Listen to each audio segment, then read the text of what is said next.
Welcome in.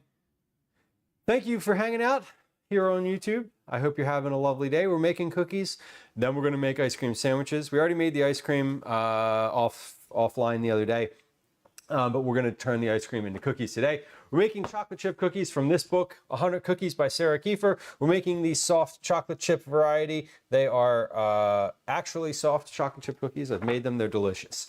My name's Lou. It's nice to have you. This is a live stream. This is a home cooking stream. We do baking, we do vegetable forward family meals, we do meal prep, we do recipe development on stream. It is all about food and conversation. The chat is down here or here if you're on the vertical stream. And it's nice to have you. Welcome in. Please like and subscribe. All right, so we're gonna get started here. We're making these soft chocolate chip cookies. We gotta get out our ingredients. First thing I wanna do is see if I have enough sugar to double this recipe, because it would be nice to make enough ice cream sandwiches, and this says it makes 20 cookies. I'd love to have at least, it would be nice to have, you know, a bunch of ice cream sandwiches plus some cookies, because I love cookies. Yeah, bitch! You know what I mean? Cyborg, welcome in. Hello.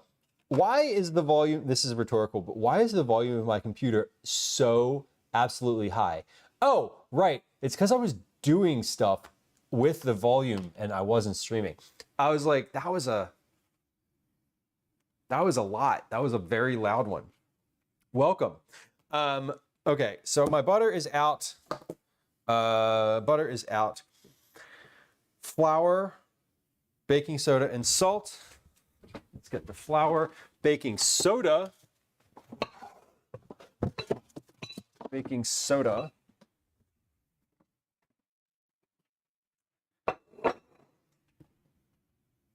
salt. I need, if I want to double this recipe, I need 1.5 cups of granulated sugar, which, yes, I have, so we can double this. Brown sugar, regular brown sugar. It doesn't say anything about light or dark, so let's see, how much do I need? 150, 300 grams total. So I'm probably gonna mix, I'm gonna use up all of one of these and then we'll mix in another. 2 large eggs. Let's get the eggs out. I got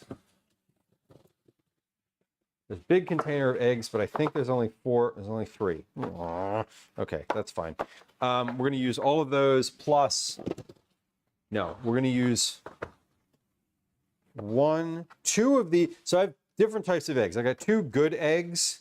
These are like good farm fresh, free range, organic eggs that I got at the farmer's market today. And then I have the 18 pack of none of that white eggs from the grocery. So we're gonna do 1 of each per recipe. And then semi-sweet or bittersweet chocolate, or 1.25 cups of semi-sweet chocolate chips. Okay, so I have plenty of semi-sweet chocolate chips. I also have mini chocolate chips in there, so if I run out of these, what I'm gonna do is basically I'm gonna mise en place my all of my ingredients for a double batch, and if I'm like out of something, we're gonna rebalance, because I don't want to use like dark brown sugar in one recipe and light brown in another. If I, you know, so we'll figure it out. Okay, adjust the oven rack to the middle of the oven, preheat the oven to 350, line 3 sheet pans with parchment paper. Okay, so this calls for parchment paper. I used parchment paper here before, I believe. I don't recall if I mean, I know that I've used parchment before. I don't recall if I used parchment the last time I made this, or if I made it on the silicone mats. I'm going to use parchment though, because that's what it calls for. And I probably did use parchment last time. And this, what I love about these pans is they're big enough that the parchment like pretty much lays flat from the start, and I don't have to do anything with it. I don't have to like flatten it or crumble it or adjust it. I just kind of fold it over at the edge a little bit. Oh my God, fellas, that's really funny. Put good humor bars in the grill. Have you ever come across the person on TikTok or Instagram or one of those networks that's that does like cursed food on like the top of a flat top grill? I've seen them do like big containers of ice cream on there, and then like it just melts at the end, and I'm like, what are we doing? It'll be like ice cream and ravioli or something awful. It's so bad. In a medium bowl, whisk together the flour, baking soda, and salt. So actually, I think I can double this recipe straight out of the gate here. I don't, 4 cups of flour. No, I can't. 4 cups of flour, 5 cups of flour would be a lot to put in my mixing bowl. Okay. Let's read this through. Whisk together the flour, baking soda, and salt. In the bowl of a stand mixer, beat the butter on medium speed until creamy. Add the sugar and brown sugar and beat on medium until light and fluffy. Scrape down the sides, add the eggs, vanilla, add the flour, add the chocolate, form the dough. Okay, so we're gonna do we're gonna mise en place all of my ingredients, then we're gonna do one batch at a time. It's all pretty straightforward. So we're gonna do as much of this in one as we can, or as not as much. We're gonna measure out as many things as we can. Okay, so I'm gonna do this by weight, obviously, and let me wash my hands. It is a hand washing time. Oh, I didn't turn my little stream phone on back here. I don't have any way to see the chat over at the sink. Ah, God. Last Bardu, welcome in. Happy Tuesday. Yeah, we got to wash in the water. Where is that phone? There it is. Okay. I should also put my hat on. Let's do that. This is like a dad hat. This is like the quintessential dad hat fit. There we go. Okay.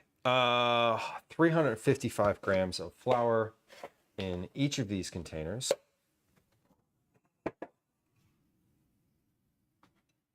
I need more flour in this container. Now, flour is not something I am lacking. Flour is something we have lots of. We still have an enormous bag of flour.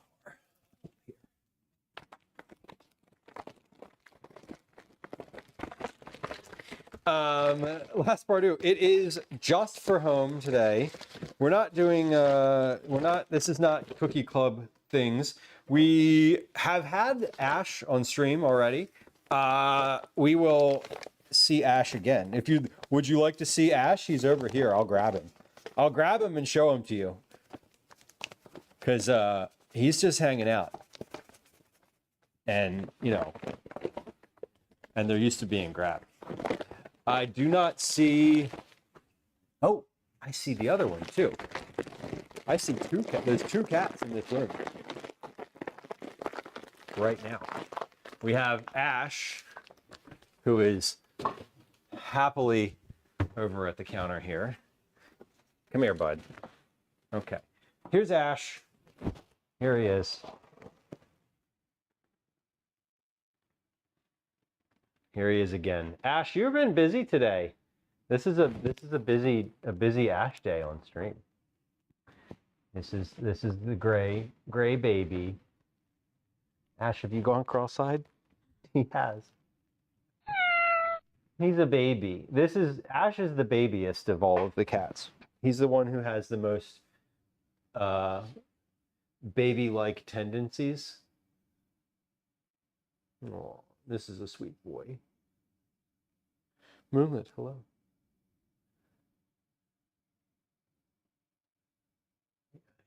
Robbie, hello. He's just chilling. He chilling.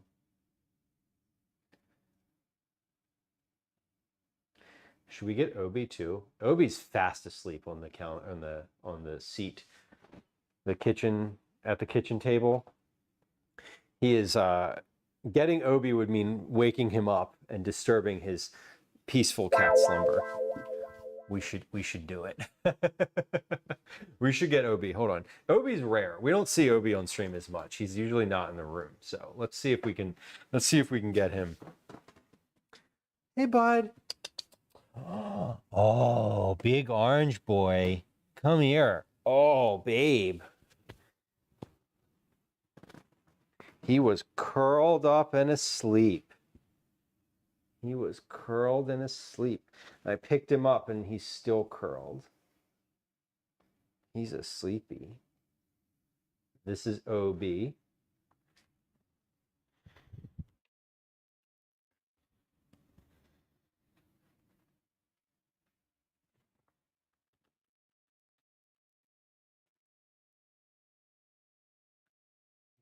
This is Obi.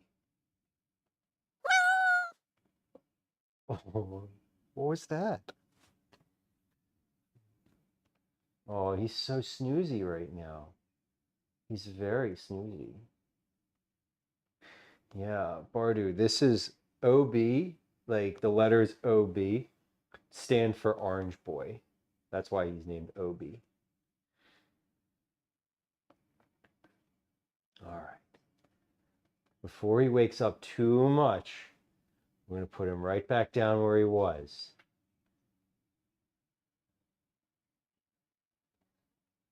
This is the calmest this cat ever is. He's being so good. Ah! There we go. Tidy Whities, welcome in. Hello. We do have a calico, and we have an ash on the counter. Shoo. We have an ash. We have an orange, a tabby, and a calico. And they're triplets. So the three of them are literally triplets. They're 15 months old. 16 months old. They're about to be 16 months old.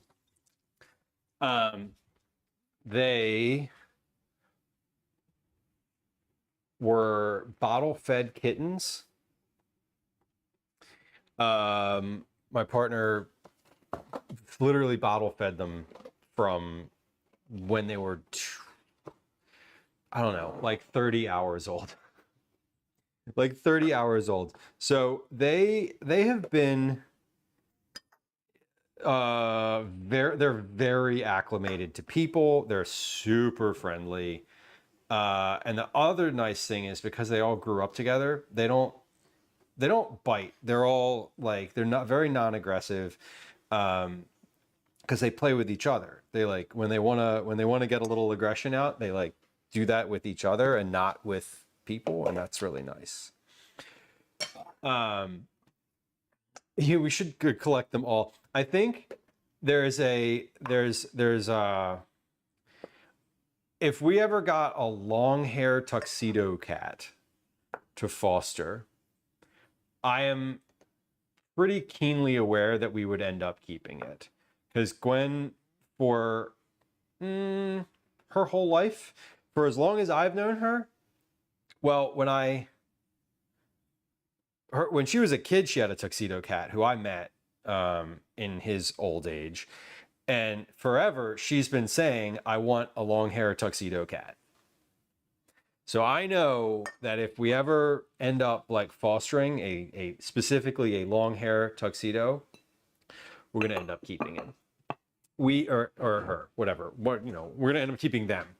We did foster a short hair tuxedo. That would be Clifford for anyone who was around. For the who caught Clifford on stream. We did foster a short hair tuxedo who was super sweet and really lovely, but not a long hair. Not a long hair. It needs to be a long hair tuxedo. There's very specific requirements. Okay. Teaspoon of baking soda. Confirmed this is baking soda. Yes. Okay. It's important to confirm baking soda. Bardu, all of our cats are very much just babies. They're like they're not even quite finished growing. They're almost finished growing, but they're not quite there yet. I still see them changing in terms of their still see them changing regularly. They're fleshing out. They're just getting larger. I've only ever been foster failures. Well, we had a few come through the house before we ended up keeping some. I think we have 3. And 3 is a lot. Right now, there are 5 cats in the house. Link got adopted on Friday. The person who's going to adopt Gannon, their application is approved, so Gannon's gonna get adopted on like Thursday or Friday, and then the same 2 people that adopted Pluto and Saturn, who have different names now. The people who adopted them are going to adopt Zelda as well, which is awesome because Zelda played with Pluto and Saturn when they were here, so they already know each other, which is kind of amazing. Okay, 3/4 of a teaspoon salt. So let's get 1/2 1/4. Isn't it hard saying goodbye? Sort of, but also I think knowing part of like that process is like knowing where they're going, which is always really helpful. Like when this was last fall, we had 2, Cookie and Elliot, who got adopted together. And like we get updates about them. So it is like difficult being like, oh, you're cute, goodbye, you know. But like Link got adopted last week on Friday, and one of Calvin's friends from school, their family adopted him. And like that, his friend from school was like texting their friend group like all these pictures of the cat and like, oh, the cat's so cute, look at him. So it's nice. It is. I don't love when they go into the unknown and we don't know what happens. Like we don't have any visibility into it afterward. But I do like when we get that like feedback loop of like, oh, that cat went to like a good home and here they are happy. Butter, add the sugar and brown sugars. So I need granulated and brown sugars. Okay, so we're gonna add, so the granulated sugar I can add because that's just one specific volume and it's only granulated sugar. The brown sugars, I wanna make sure I have an equal, that I have a balance of the 2 different dark and light brown between the 2. So granulated sugar, I need 150 grams.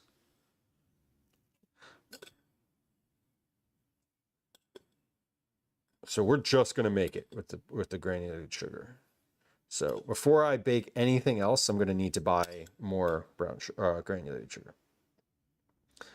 That was 150, 47, 48, 49, 150. Okay. I do love when we get updates about the cats, though. That is like, it makes my day.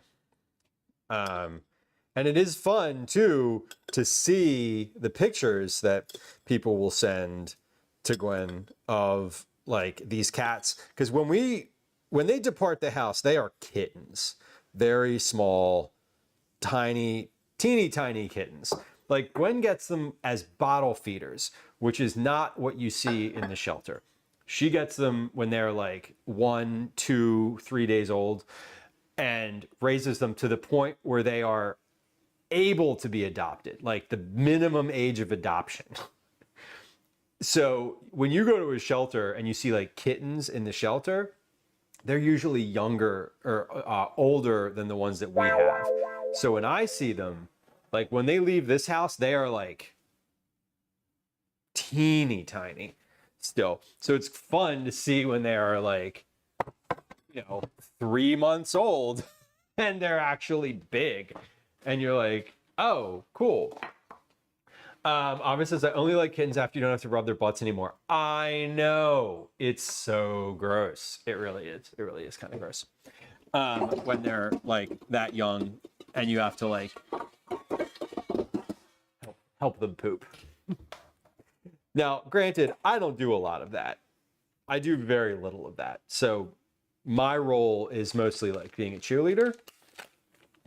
But occasionally I do have to like step in and, and help. And it's definitely gross. 300 grams of brown sugar. Okay, so we're going to use up the rest of the light brown sugar. When does that stop? Moonlit, that stops.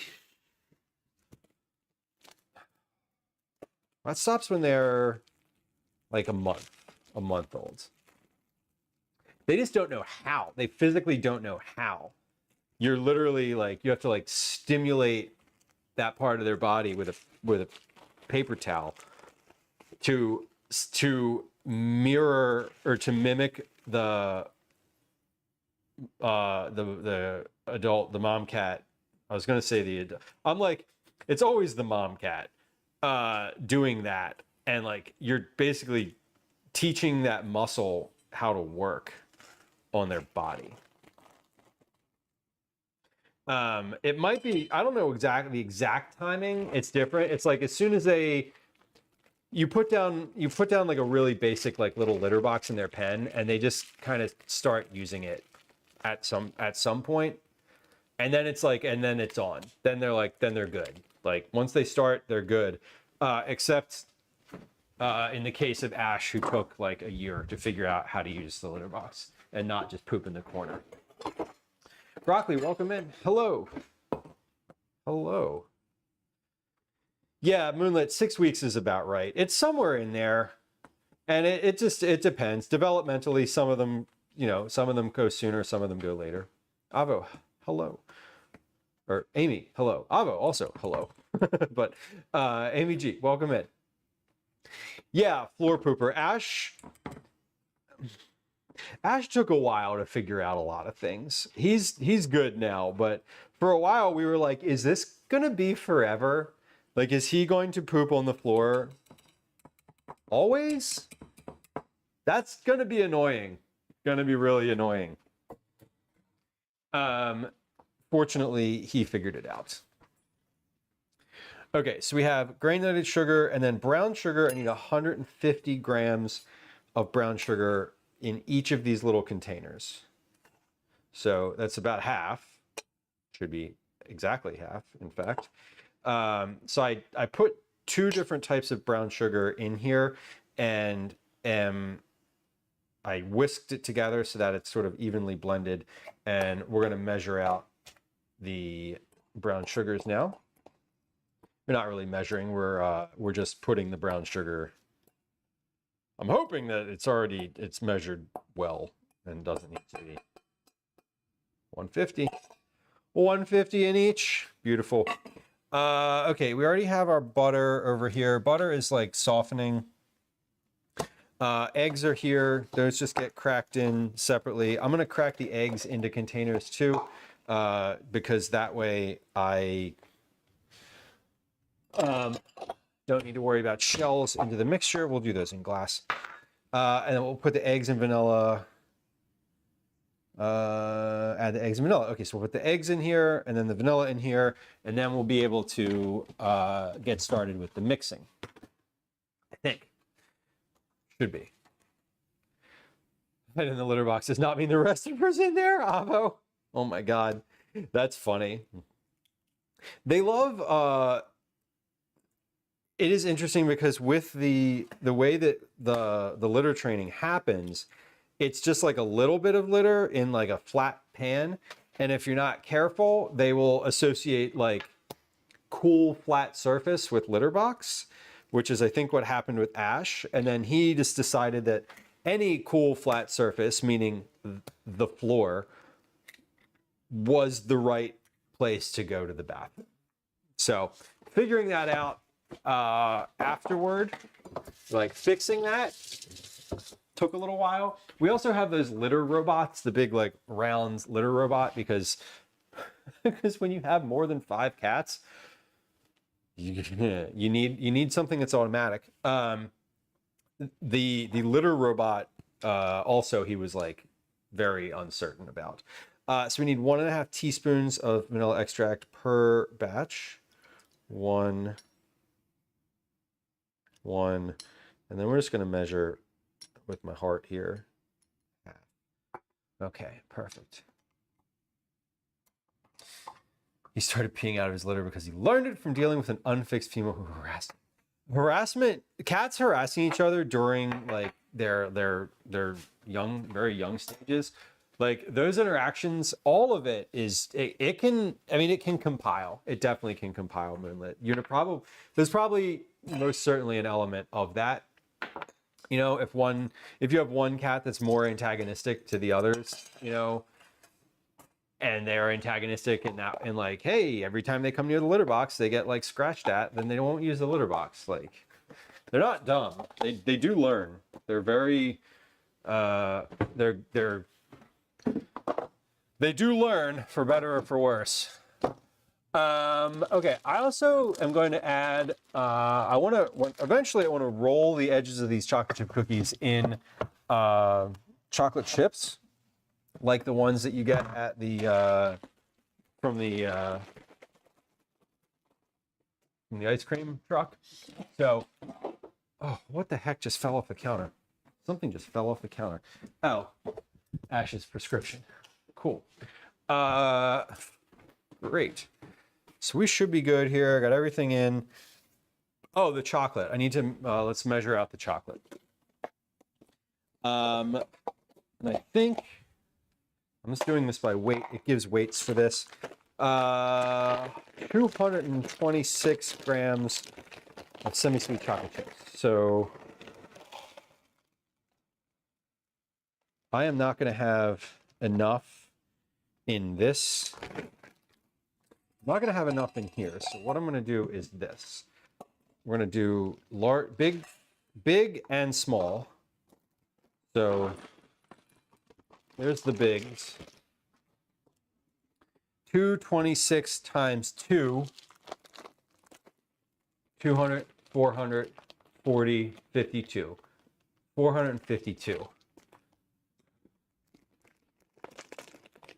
So I want 452 grams.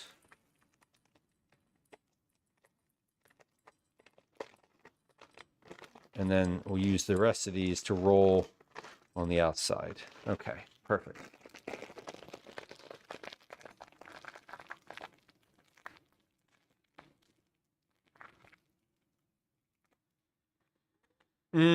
Yeah, Moonlit, the change in venue, the addition of another animal, stress. So like the big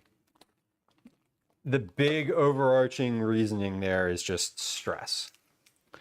That definitely makes sense.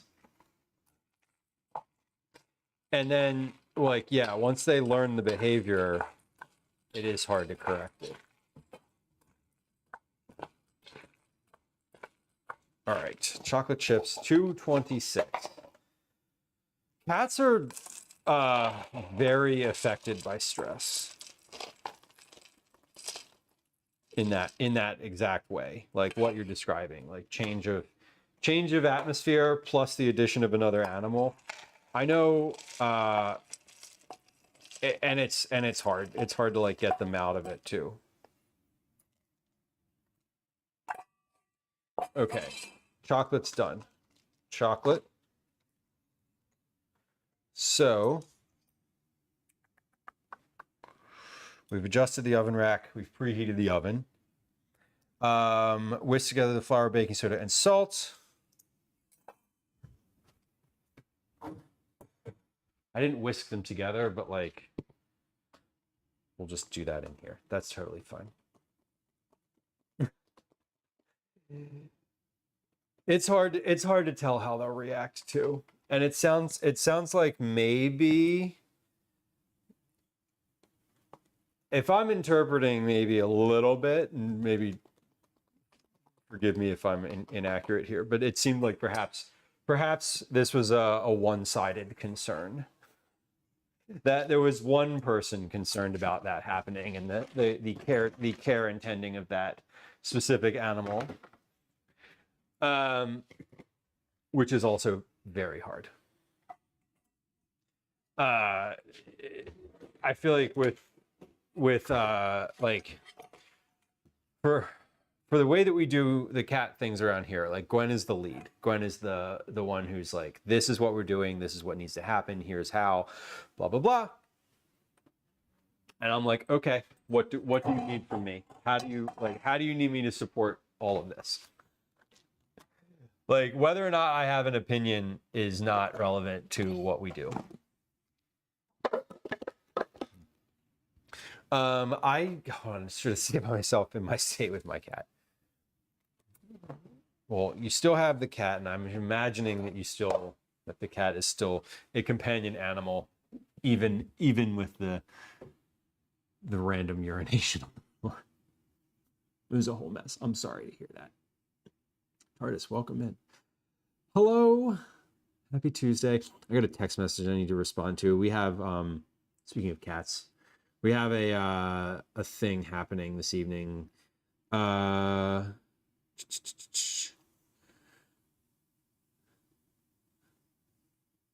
works. 6 works.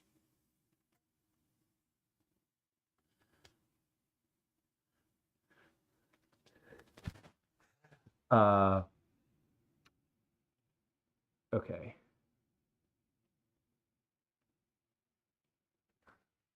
Okay, sorry. We have Calvin is helping someone else with their karate this evening, and I was confirming with the parent that that's happening. Parent coordination. I know there was a cat on the counter. He's been around. He's very much around today. He's hanging out.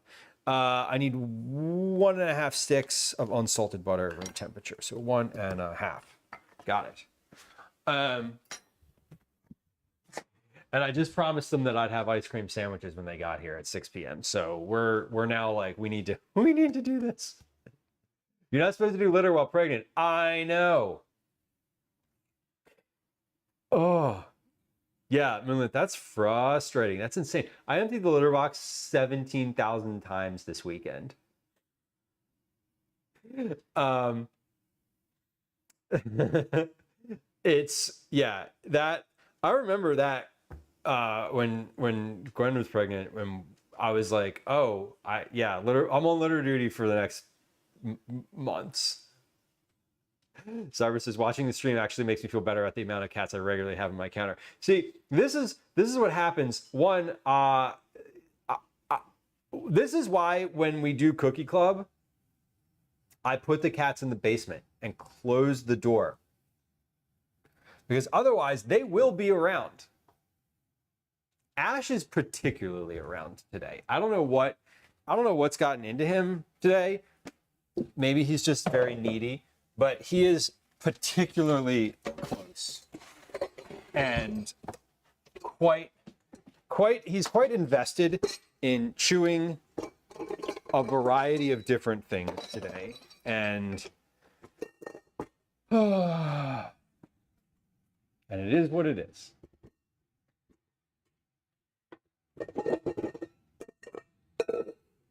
Oh yeah, Moonlit, that is. You gotta spay and neuter your pets, Bob Barker says, and I happen to agree. They won't even adopt a cat. They won't. The shelter that Gwen works with, like, the cats are not adoptable until you spay or neuter them. thankfully. Ah! Woo! Ash, get out of the cabinet. I left the cabinet open for 2 seconds and he's in it. He's in the cabinet. Oh God, he's as far back in the cabinet as he can get. Jeez. Holy shit, these cats today. I say these cats as if it was just one. Elsie just broke a mirror and that was her contribution to the day.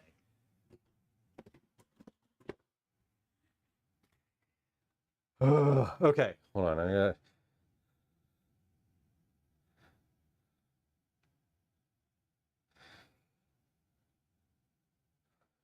Okay. Whisk together the flour mixer. In the bowl of stand mix fitted with a paddle. Beat the butter on medium speed until creamy, about 1 minute. Beat the butter. Don't beat the butter.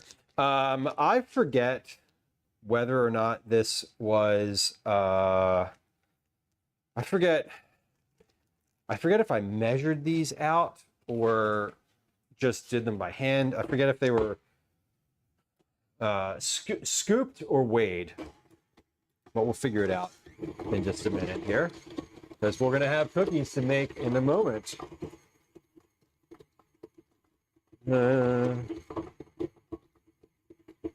Okay, cool. So beating the butter and sugar together, about a minute. Do that. No, sorry. Then we're going to add the sugar. Then the egg and vanilla.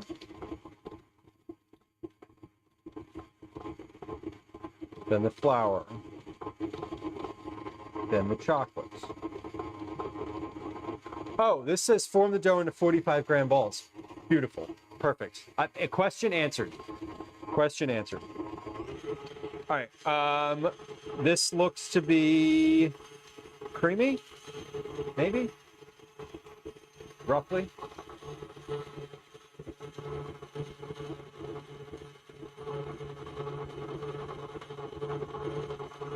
Yeah.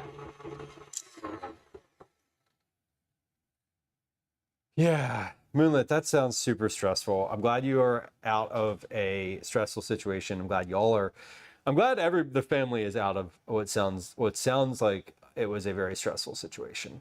I think you're probably a stronger person for having gotten out, but I also, it's unfortunate that that's how people are kind of forced to develop strength in life sometimes.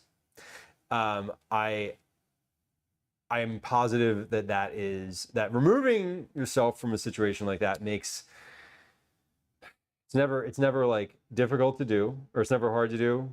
No, that's not what I mean to say at all. It's hard to do. It's never easy. And progressively, hopefully, things get better. It takes the invert. There's some sort of ratio of time for, like, it can't get better immediately, but it does eventually. Therapy. Yes, I went today. It was great. Highly suggested. Highly suggested. Beat a medium speed until light and fluffy, 2 to 3 minutes. Okay, so we're adding the granulated sugar and the brown sugar. I'm gonna beat that on medium speed. I have mine in 15 minutes. Enjoy, or don't, or I hope it's productive. I go regularly as a little treat.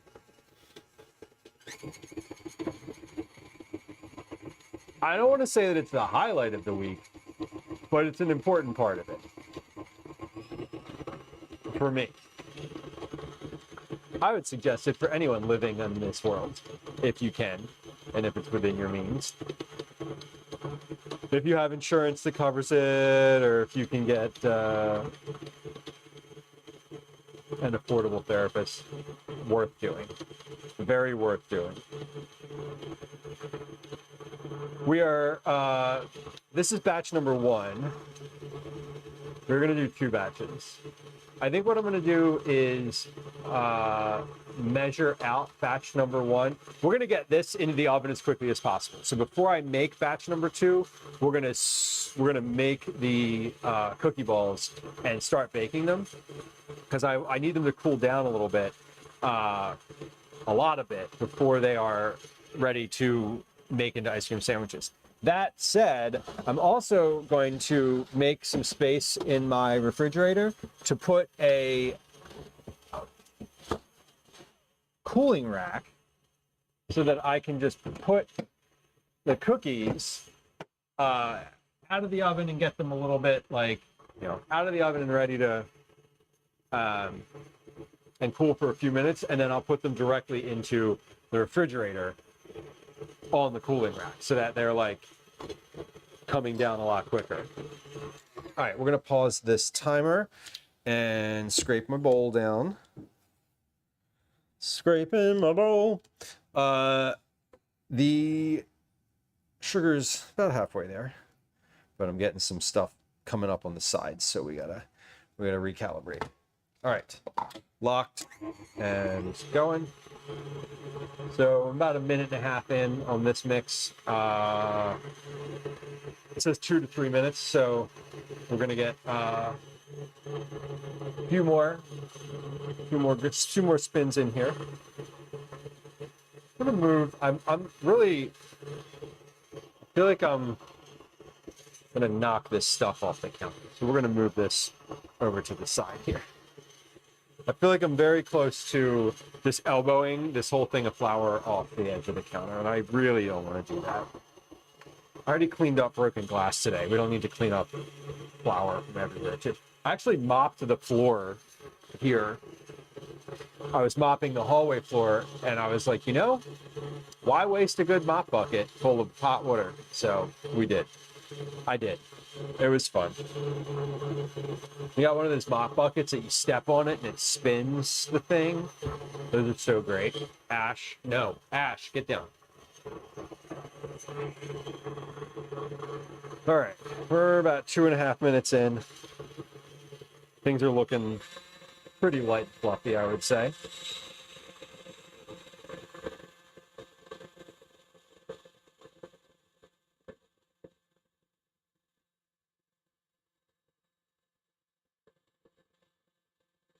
All right, that is 3 minutes.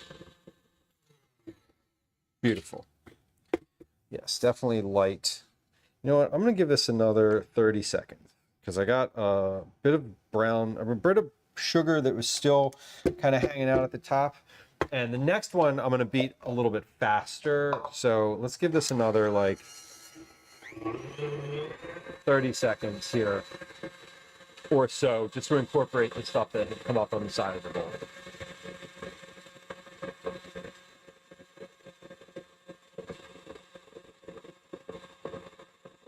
All right, that's looking great.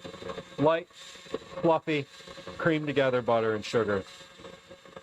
Beautiful. All right, we're going to turn that off. Now, we're going to scrape down the sides of the bowl again. And then we're going to add the egg and vanilla. And mix until smooth. Egg and vanilla. Going in. Cool, cool. We're going to mix this until smooth.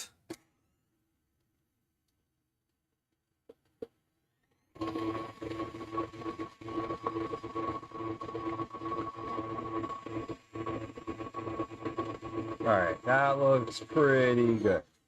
Add the flour mixture and beat on low speed until just combined. Okay, so we're going to mix this in a little bit at a time.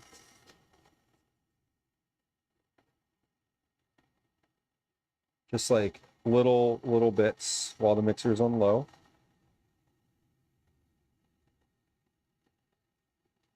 Once this is all added, I'm going to scrape down the sides and the top of the mixer blade. And we'll mix this again for another couple seconds until it's completely combined. And then we add the chocolate. So this is a really easy, pretty straightforward cookie to make, which is good because the baking is not the end of the process today. The baking is the end of the cookie part of the equation. We've already made the ice cream. I cheated in a sense that I made the ice cream over the weekend. I didn't know I was going to make ice cream cookies. I made ice cream And what happened today was I was like, oh, what am I gonna do on stream today? Because I can't do an IRL. And I was like, oh wait, what should I do with all this ice cream? I was looking in the fridge for like inspiration, you know? And I was like, oh, I sure have a lot of ice cream in here. Let's do something with that. So that's what we're doing today. So we're scraping the bowl again. And then we're going to add the chocolate chips. Add the chocolate and mix into the batter on low speed. Amazing. Nut and Getty, welcome in. Happy Tuesday. I hope you're having a good one. Tuesday's a weird day of the week. Tuesday has odd energy. It's like far enough from the weekend in both directions that it's Tuesday feels like the most weekday of weekdays to me. Because it feels like there's a lot of week left to go on Tuesday. Whereas Thursday feels like the weekend is already here sometimes. Tuesday is the day that I feel good. If I have something going on the weekend, Tuesday's the day where I'm like, oh, I got plenty of time to like get ready for that. And Wednesday's the day I panic. I'm like, I don't have any time. So Tuesday is the day that I like need to get myself together with what I want to do for the rest of the week. Because if Wednesday comes and I haven't like thought about my packing list or like thought about what I'm taking in my backpack to that thing I'm going to, that's when I'm like, oh no, I'm behind. Okay, all of this is finished and we have our batter ready to go. So this beater we can take off of here, and we're gonna get our oven's already preheated and my sheet pans are ready. So we're gonna pop cookies on the tray and just get moving with making these. I have pretty much a hard stop today at about 5:30, 5:45 really at the latest. So I'm not feeling crunched for time, but I acknowledge that I am not I don't want to be as freewheeling with my time as I usually am. I also want to acknowledge the fact that I made coffee at the beginning of this stream and forgot about it. It's sitting on the stove. I just saw it. I forgot that it's there. I'm going to have it though. I still kind of want it. I was thinking about it just this moment. I was like, man, I had the thought, I was like, that coffee that I had at the beginning of stream wasn't really enough. I still feel like I could have more. Well, I didn't have any at the beginning of the stream. That was why. That's why it didn't feel like enough, because there wasn't any. Anyway, 45 gram balls, it says. Place 8 cookies on each sheet pan. So each sheet pan they're assuming that I have a smaller sheet pan than I do. So I think we're going to probably put like 12 per sheet pan. So Flip, you do that all the time. You ever so what happens with me is we have coffee in a little carafe in the refrigerator. And before I was drinking like the thing out of this machine, this little like coffee pot on the stove, right? That was my primary coffee.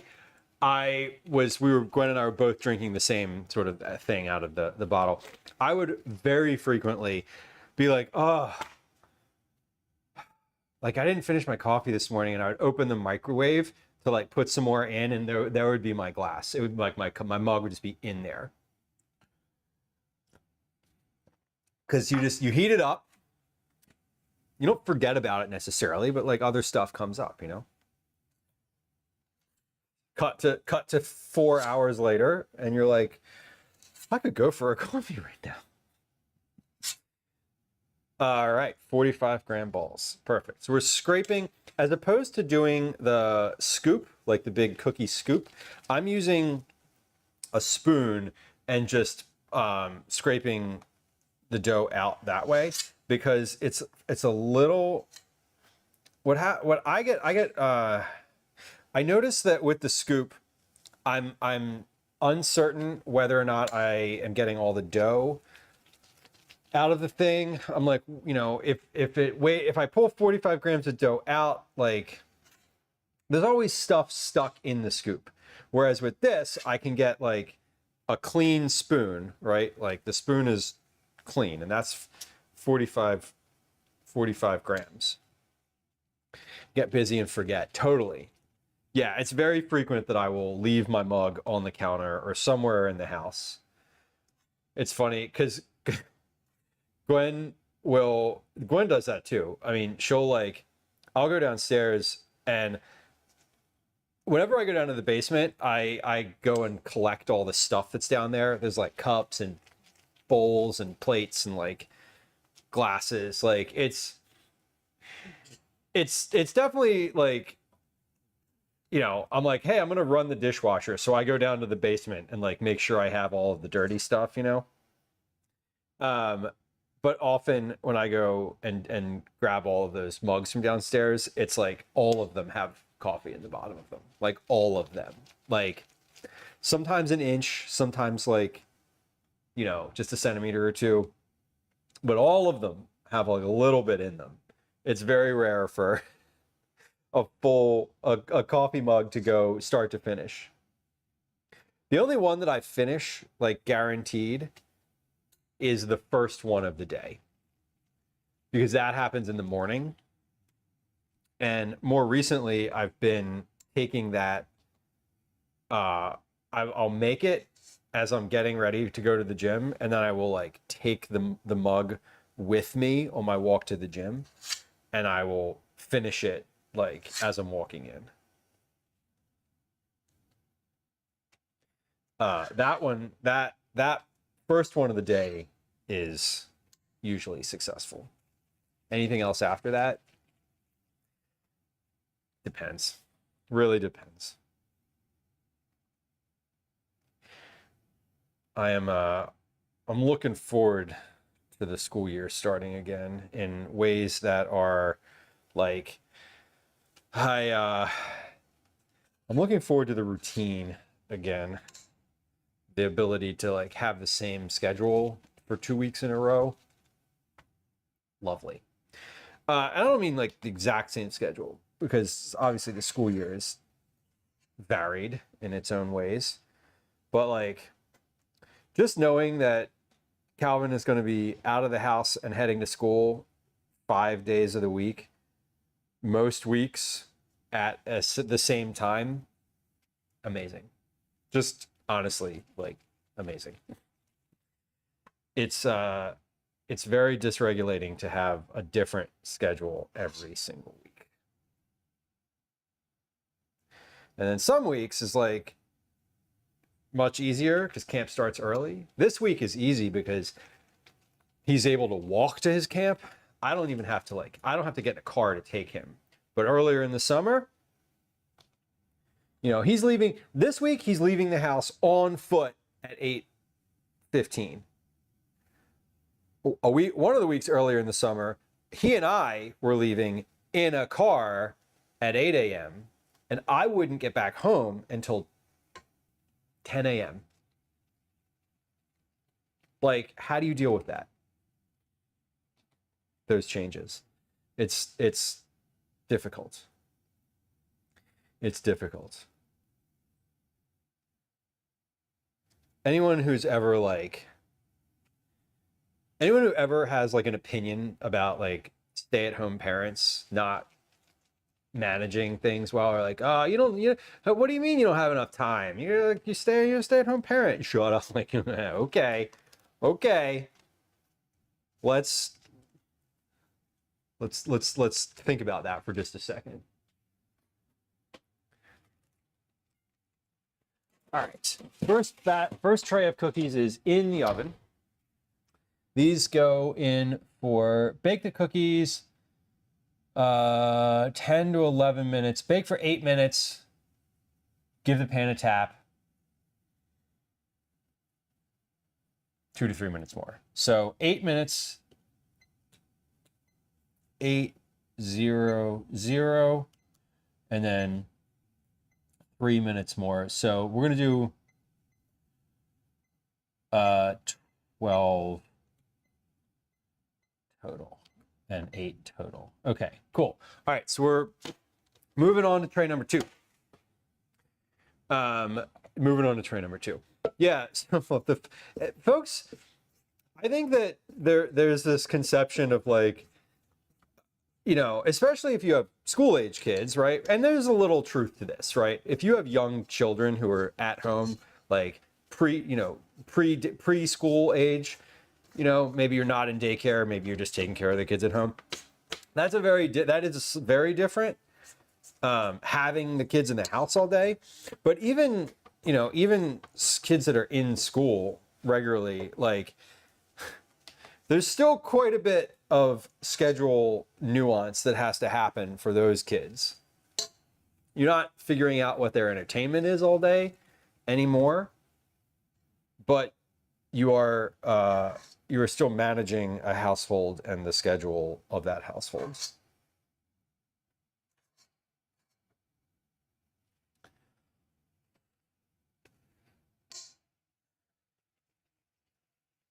I'm at the point in my summer where I'm like, hey, make yourself lunch for camp. And I'm at the point with Calvin where I need to get up in the morning still. He's not going to get up on his own. He is going to get up on his own, but like, he's not going to tell himself to eat breakfast sometimes. Like, he might, but I also, he in the morning he needs a little like management, encouragement, etc. most mornings. But we are at the point where like I get up in the morning, I go to the gym, I come back, he's like just getting up. I am like, hey, what are you doing for breakfast? Make yourself a lunch. Reminder, you need to take your swimsuit. Like, where's your swimsuit? You know. And then he's like, oh, I don't know where this thing is. I need you to find this thing for me. That kind of thing. I have not yet hit the point where I could just be like, where he would do all of that on his own. And I don't imagine that that will be the case. I imagine that for the rest of his time in this household, I will continue to be up in the morning when he's up. On a morning where we have things. Now, on Sunday morning, did I stay in bed until 9 a.m.? Yes, I did. Was he up at 6 a.m.? Yes, he was. Did he use his iPad for 3 straight hours on Sunday morning? Absolutely. Did I get a full night's rest? You bet. You bet. Yeah, it was great. So there's certain things where it is with the age that he's at, where it is nice, you know. He'll get up in the morning, he'll text his friends, and he'll figure out a plan for himself for the day sometimes, and that's lovely. Obi, stop it. Stop it. Stop it. Knock the cat off the counter because he's trying to eat rubber bands. My IRL backpack is over on the table there, and it has a rubber band on the outside of it. And Obi really loves rubber bands, and he will eat them, like consume them if he can get them. So we got to stop him from eating rubber bands, just like we have to stop Ash from eating everything. I was watching Elsie the other day, and I watched her eat a large piece of dryer lint right off the floor. Just slurped it right up, swallowed it, and I was like, what the fuck? What is wrong with you? Turns out a lot. So Fluff, I don't do sleep in time very, very well. I feel guilty when I sleep in the morning. I feel not necessarily guilty, but I'm like, ugh, I wish I had that time back to do something else. I always do, every single time. If I sleep past like 8 a.m., I feel like negatively about myself, which is on me. That's 100% like a me problem, obviously. But it is a thing that does happen for me. I think I can fit one more cookie on this tray right here in the middle. I have like enough dough for literally one cookie. So we're going to try to scrape that off. I have enough dough for 1.5 cookies, actually. Oh, the elastic hair ties. Anything, Sofa. Anything at all. He's back. He's back. These cats have no chill today. No chill. Gwen was gone all weekend, and I think they're still kind of like coming down from her return yesterday. The excitement of like, mom's home, oh my god, you know. And so I think all of the cats are a bit feral. Okay, we're gonna let the ones in the oven go. Those are about 2 minutes away from needing to be tapped down. Let me take a hold on. Let's actually like put eyes on these. So these are looking really nice. They're very uniform in size. They are a nice rounded shape. I don't know how much more they're going to expand. I hope they expand a little bit more. When I say expand, I mean like get rounder. If they don't, it's okay, but I would like them to. Maybe they will. Maybe they won't. Maybe when I bang the pan down, they'll do that. I forget. Like I said, I've made these before, but not the. I didn't take any notes about them, so I am sort of figuring everything out again for the first time. Let me wash off the beaters for my cookies here, because when those second ones are in the oven, I am going to want to be making my next batch, because I want to be able to make and roll. So we're not taking a break here between cookies. I'm just going to clean off the mixer and the bowl and the paddle attachment and start that process again real quick right here. So bear with as I clean this out, because it has finished dough in it. I can't use it. I can't just like use it right away again. Because I need to like cream the sugar and butter together, and there's already dough and flour in here. So, you know, we gotta clean it between uses. Clean it between uses. Oh, timer's going off. That means that I need to open the oven and drop that pan a little bit. So this bowl is good. All right, let's open first. Let's stop the timer. I'm gonna open the oven, and I should have put my camera on the oven so we could see it. But here's let's see if this camera works. First off, sometimes it doesn't. Nope. Why doesn't it work? Oh, it doesn't work because it's literally not plugged in. Okay. So we got to do this, then this. Hold on. Sources, scenes. Where am I? Oh, I didn't mess up my OBS. My OBS is like in a weird. Oh, hold on. Sorry, I didn't mean to do that. Ah, I did it again. Hold on. Stove, activate. Ah, sorry. Hold on. I messed it up. There we go. Okay. We did it. Okay, that's what the stove looks like. Now, it's probably also going to be a bit weird and yellow. It is. There we go. Let's fix that. Do a little extra exposure plus a little white balance adjustment. Cool. Okay, so let's open the oven and take a look at these cookies. This is what we're working with right now. They're looking good, looking soft. And drop this pan. Kind of give those a little, too much. There we go. Close that up and put that right there. That looks to be about right. All right. And then we'll come back here.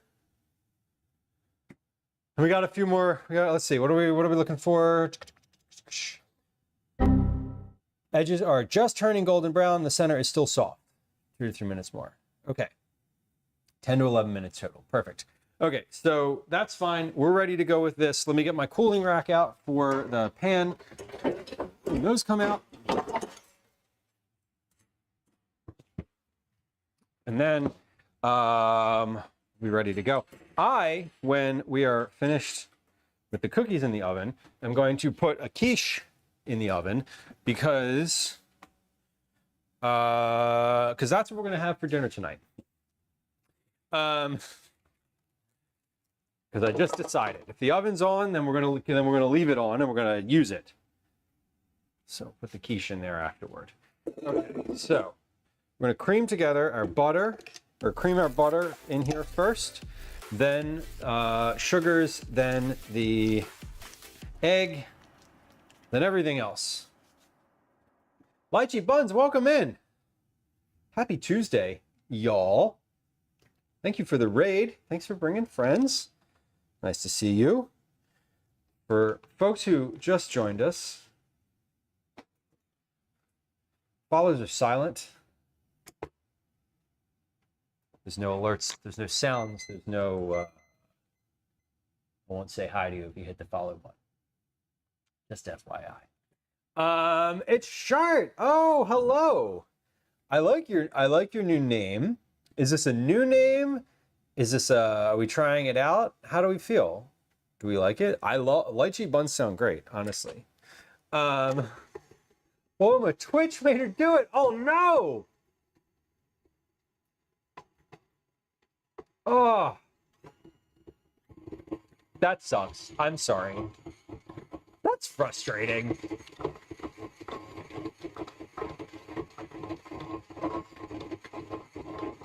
That's frustrating. Like, truly. Because your name was fun. If not questionable by some folks. Not me. I feel like the first time you were in chat was after coming in from Zach's stream. And I was like, this is normal. This is very normal. Because it is. Just saying. Worma, I got you. Thank you. Yeah, I was basically like, you came in from Zach's stream, and I was like, oh, okay, that seems like a pretty normal name for the folks coming from this from their corner of the internet. It's good to be known, right? Okay, so that was about a minute. We're gonna pop the sugars in here. Turn this off. Sugars, and then 2 to 3 minutes with the sugars. So again, I said I wanted to mix this at a little bit higher speed this time than the last. So once the sugars are starting to incorporate, which they are, we're gonna turn this up. My timer went off for the cookies in the oven, so in just a moment here, we're going to take a look in the oven. Once I decide this mixer isn't going to walk its way off the counter, it might. Okay, come on over and take a look in the oven. These smell done, but let's see if they look done. I think they do.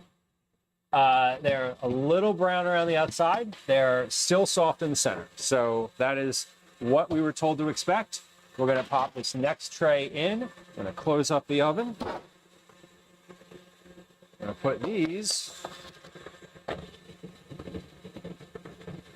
onto our cooling rack. These look good. I think they look pretty much as expected.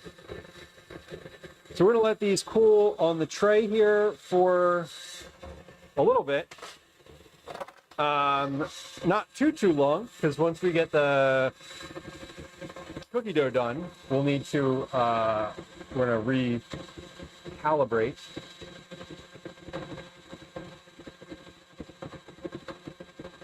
Hold on, 12. We need to set a timer for this. That is 120 minutes. That's not accurate at all. Okay. My battery is going to die on my thing here. I wonder what kind of batteries this takes. AAA, of course. Let's scrape down the sides of this bowl while we're working. No, I don't want to open it. I just want to stop the mixer. Okay. So we're at about 2 minutes of mixing here. Friends who just joined us from Lychee Buns' stream, welcome in. My name's Lou. It is nice to have you. This is a cooking stream. I did mention that follows are silent and anonymous. We do cooking here, lots of conversation. I do mostly vegetable forward family meals. We do some meal prep. Obviously, we do some baking. We bake cookies at least once a month.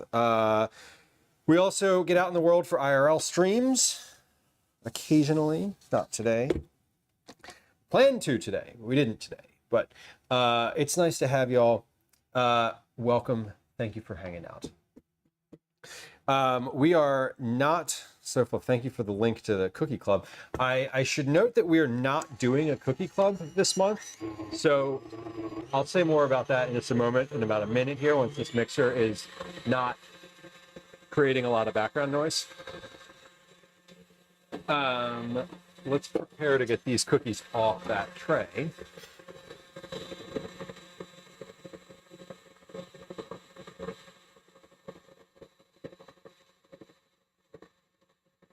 Okay.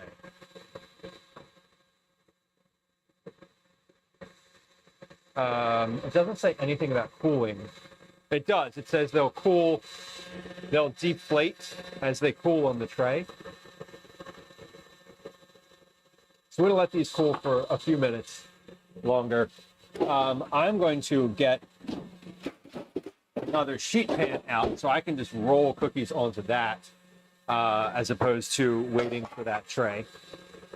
So almost 3 minutes for my sugar and butter mix. Once that's done, we'll be ready to add the eggs. So got one batch of cookies out of the oven, one batch of cookies in the oven, and then, not batch, sorry, one tray out, one tray in, and then we're working on our second batch. That's what I mean to say right now. So that is about 3 minutes. I'm going to turn that off and scrape this down. Let's add our ingredients, our egg. I'm going to add our egg. And vanilla. The egg and vanilla are in here. So lock that in. Stir until just combined, it says. Until smooth. Actually, it says until smooth for this step, not just combined. The next step is the flour. And that is stir until just combined. Oh, I got a little sugar on the outside. Outside? The upper side. Up. Oh, God, just stop talking.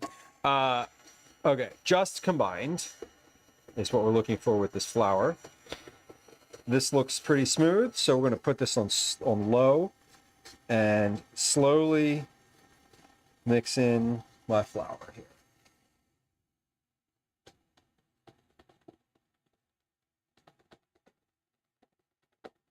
Once I have this container emptied,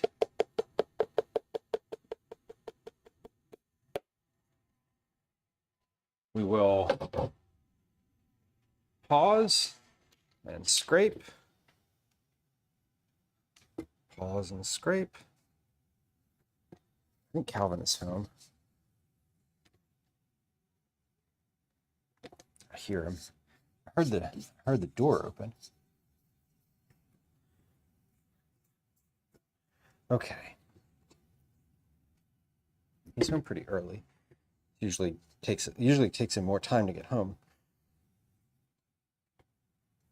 But there's kids out front playing basketball, so I'm hoping that he stays and plays basketball out front for a little while instead of coming in and playing Roblox. Because IRL play is much nicer than Roblox play. In my opinion, which is in fact an opinion. Okay, there we go. Mix this in.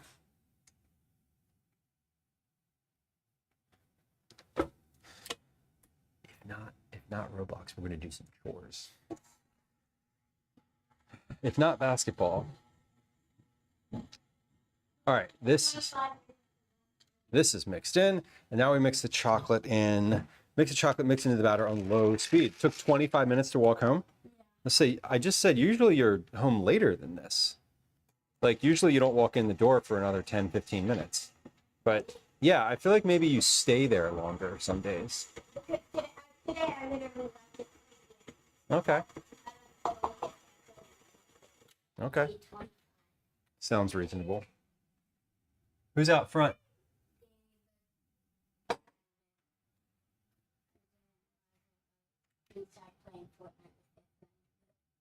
Oh, they're inside playing Fortnite? Are you sure? Yeah. Okay. Dawn told me they're not allowed to have screens during the week. So. Maybe it's different during the summer or something. I don't know. I got very jealous.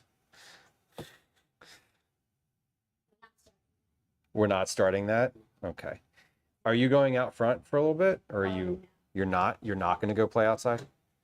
Okay. Check. Are you going to be done Go by ahead. the time Lena gets here? Yeah, I'm planning to be finished, totally finished and ended by the time your thing is at. And I confirmed that they're going to come over at 6. Okay. And they're right around the corner, so they're going to be on time. Yeah. Okay. Cool. Yes, get some water. It's hot out. Will you consult your responsibilities over there and see if there's things that need to get done? Let me rephrase that. Let me rephrase that. There's plenty of things that are like multiple days old. Yeah. I don't think you have any laundry.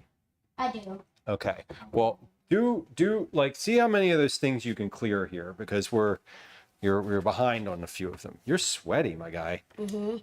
Yeah. Yeah, it's hot outside. It is hot outside. Cookies are. We have cookies over here that are finished. Cookies in the oven, and then I've got cookies on the make here. So we're gonna make some. I'm gonna make some ice cream sandwiches. That's next, once those are cooled off. Look at how sweaty this child is. He's gross. He's had an active. He's been active. Did you just say burp? I said burp, Oh, and then I okay. burped. Okay. Too late to do that. Well, I mean, you can do that from today, right? You can take whatever lunch you. It is, but today I want you to take, like every day, you should be taking the lunch out of your backpack, Well, yeah. your wet clothes out of your backpack, Yeah. all of that. I didn't actually use my change of clothes today. So I was saying. So it's just dry. Your change of clothes is still just dry. Yeah. Okay. So yeah, you can leave that in there. But if you have any leftover lunch, all right, come on over to this. Come over to the oven here, y'all. We're gonna take a look at these cookies again. Part of y'all. You can be part of y'all if you want, but I was not actually referencing you.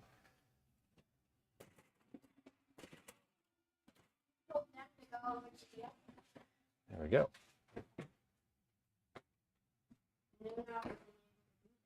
You have to move the camera. Cookies are looking good in there. We're gonna take and start. Let's see, I got about 3 minutes here to get my next batch of cookies started and ready. I don't think I'm gonna be able to roll 12 cookies in 3 minutes here. Well, let's get some of these off the tray. The tray is I think with the back to the garage. tray is cool enough to clean. Okay. Listen. That's fine. There's other, like, whatever is on your whatever you're responsible for, I want you to be responsible for it. If it's already done, click it off. If it needs to be done, do it. That's the point. Okay? Yeah. Okay. So I'm gonna start. We got cookies off and ready on this tray. Once that other one comes out of the oven, I have a cooling rack ready to go over there for that one. Dad's taking away one of our first. And now, I didn't do that yet, so you still need to do that I today. know. Okay. But I'm saying before. I am going to take away one of your responsibilities. Yes. Chores. I don't want to call them chores because you are a fully capable and responsible member of this household, and those are your responsibilities. You are not responsible for doing the laundry. You are responsible for putting your laundry away.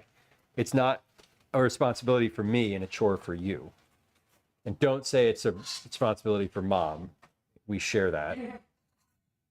Yes. Both of you. Yeah. We both do laundry. She just does more of it. Shout out Guanapo. Yeah, shout out mom for tackling the laundry on a Shout regular out basis. Guanapo in the chat. I don't think Gwen's here in chat. I'm pretty sure she's not. No, she's Okay. not. She's at work. Yeah. She is in fact at I work. know because I called her and asked her to take me to the corner store. Okay. And when she told me to ask you for money and then go, Uh-huh. I said, no, I'm not going back outside in the heat after I've already been in the air conditioning. Did you not want to go back out or did you not want to ask me? No, I don't want to go back out. Okay. I wouldn't be saying this right now if I didn't want to ask you. Okay. I thought this was like a subtweet or a what do you call that? Like trying to say the thing to gauge my reaction to see if I'll let you.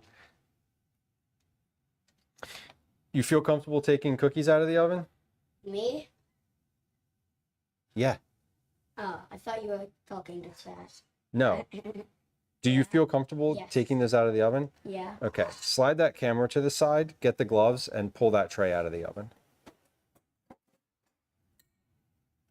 Just yeah, no, don't grab it by the camera. Oh. It just swings out. Don't stop touching the camera. Sorry. Okay, thank you. Just move the whole arm out of the way.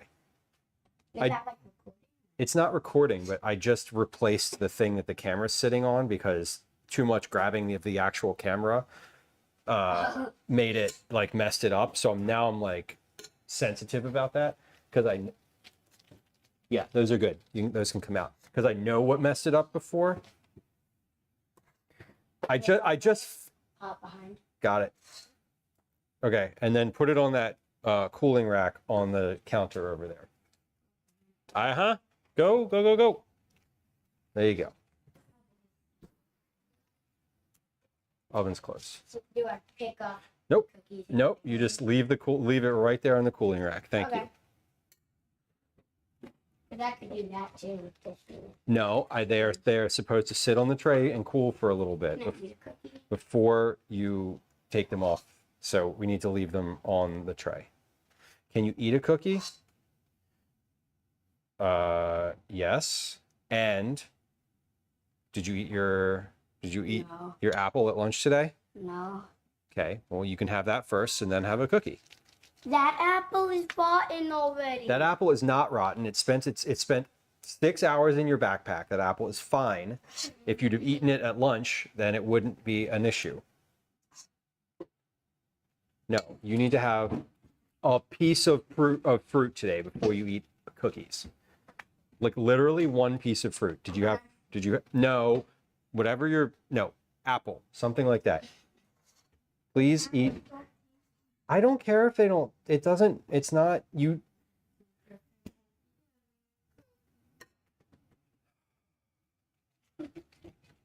Just eat an apple. Cut it up if you want. I don't care I don't care what format you eat it in.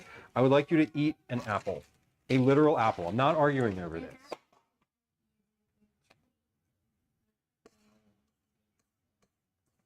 You need to have some produce today. You need to have a thing, like you're not going to come home and start eating cookies.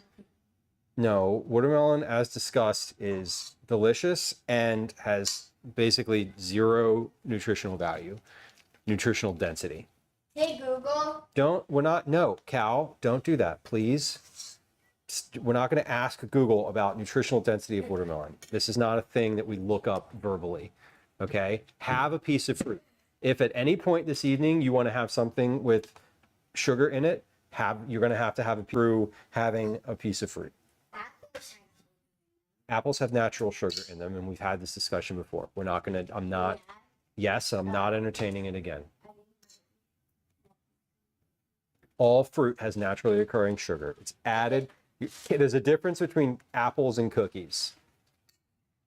Is it okay if I say where we went yesterday? Is it okay if you say where we went yesterday? Yeah, it's okay if you say where we went. Yesterday we went to Dorney Park for a... You need a microphone though, so people can hear you. No, they're not gonna. It's not gonna pick up on my microphone. Yesterday we went to Dorney. Don't just get louder. Get a microphone out. Where? Oh my God. Caretaker, yes. This is. Oh. Guess who's home?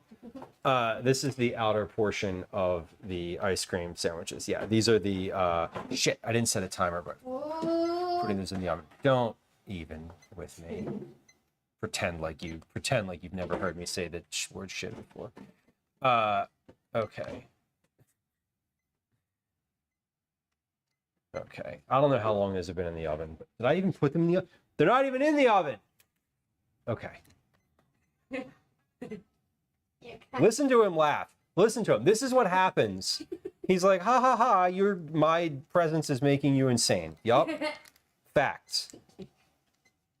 Yesterday we went to Dorney Park for a camp trip. Again, you need a microphone. It's in this pencil case under here. Take that pencil case out. You can push it from behind if you need.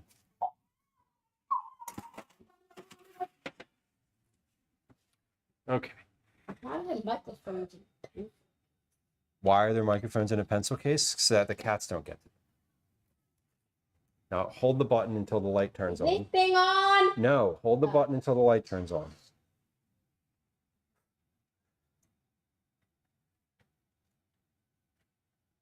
Did the light turn on the top? There's only one. It's still on the bottom. Sarah, welcome in. No, that's not a button. That's the mic. The button's on the other side of the microphone from that. There you go. It's the rubbery thing. Feels like a button. Is it on? Is the light on? Yeah. Then it's on. Okay. Yesterday we went to Dorney Park and Wildwater Kingdom, which are both run by Six Flags, and it was fun. What? I went on almost all of the roller coasters that I was allowed to. The only ones that I didn't go on were Hydra,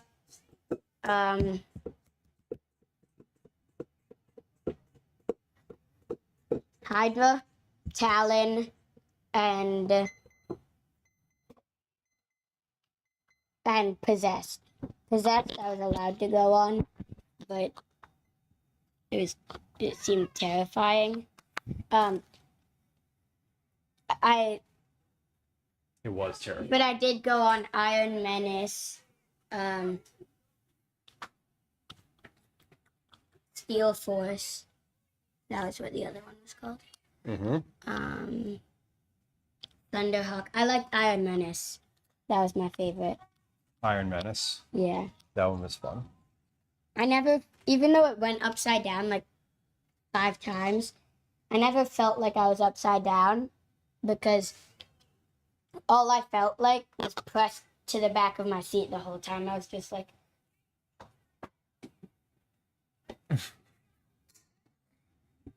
Iron Menace sounds like a comic book character. It does. it does, yeah. It does. It's like a Soviet Russia era like villain, the Iron Menace, or like a The wrestler. Iron Menace. Yeah. Terrible impression. Do y'all like roller coasters? Chad, are y'all like roller coaster fans? I love roller coasters. He's into them. When I was a kid, I was not. When I was his age, absolutely you couldn't get me on a roller coaster. Ash has been, speaking of menaces, Ash has been absolutely a terror. Did you notice that the mirror in the hallway is gone? The mirror in the hallway? There's only one hallway with a mirror in it. That was on top of like the. Mm-hmm. Yeah, you know where it is? It's in the trash can because Elsie shattered it all over the floor into a million pieces. Yeah. Cat counts. Ash is back. Here he is. Caretaker says, I used to love roller coasters when I was a teen, but a brain injury ended my enjoyment of rides. A what? Yeah, that would definitely do it. A brain injury? They move your head all around. I don't like it. It like that like bouncing around the whole time. Awful. We were yesterday. We were one of the wooden coasters. Thunderhawk, apparently. I was like holding my head in place like a neck brace. I was riding like this. What are slides? Sarah says, yeah, slides are fun. I went on. I agree. Sophie, you used to love them? Okay. I went at Wild Water. Is technically a separate thing from Dorney Park, but they're both run by Six Flags. Okay. If you're gonna cut this, can you do that in a different location than right here? Yeah. Maybe over here. Yeah, over here. Yeah. Over here. And I need you to put the little rubber mat underneath that, so that you are so that the cutting board's not moving around. Rubber mats on the floor below that one. Okay. West Edmonton Mall is a huge double loop. In the mall? Caretaker? Oh, You have a roller coaster in the mall? Yeah. I've heard of that. Well, Not that specific one, yeah. but like That's awesome. I've seen a video of a roller coaster in a mall. I know, what is it? Mall of America has a big roller coaster in it. Or maybe they used to. I don't know. I don't even know if Mall of America is still in business, honestly. But the roller coaster, the indoor coasters are wild. I never was a coaster person as a kid. I only really started liking them we went to Sesame Place, of all places, when he was a much younger, and they had a roller coaster there, and it was like he really wanted to go on it, and Gwen like really didn't want to go on it, and I was like, okay, I'll go. And it was like a Sesame Place roller coaster, like no shade, but Sesame Place roller coaster is not very intense. Not very intense. I thought it was really intense. You thought it was intense, but I because that was did like not. 5 at most. Yeah, you were 6, maybe, I think. That's maybe how old you were. But I did not find it very intense, and I was like, oh, this is manageable. Like, I can do this. I can do roller coasters. Yeah, I can do this. This feels okay. And then you go on Iron Menace and like, yeah, I think once you realize you're not going to die and you're not going to get like violently ill, it becomes a lot easier to sort of be like, okay, that'll probably be fine. I need to label these somehow. West Edmonton Mall had an amusement park, a gigantic water park, an ice rink, a central water feature with a pirate ship. all that in the mall. Damn. That's kind of awesome. That sounds awesome. Dad said the thing were today. Okay. Chocolate chip. This is just straight vanilla. This is straight vanilla. I love cutting the cord. Let's see. What else do we have in here? Small section. Mm-hmm. This is vanilla, which isn't actually vanilla. This is supposed to be like gummy bear ice cream, but the gummy bears disappeared. It melted. They literally melted into nothing. This is also vanilla. And this one, We make more ice cream today, right? is vanilla also. No, I did not make more ice cream. I'm using the ice cream that we made this weekend for the On Saturday, me and my friends made ice cream. for everything. Yeah, they did make ice cream. They actually did most of the work too, which I was pretty happy with. They did a great job. We have a lot of ice cream, and I sent each of his friends home with like pints of ice cream, which was kind of okay. We need to bang these cookies. Come on over to the oven. We're gonna take a look in the oven here real quick. This size.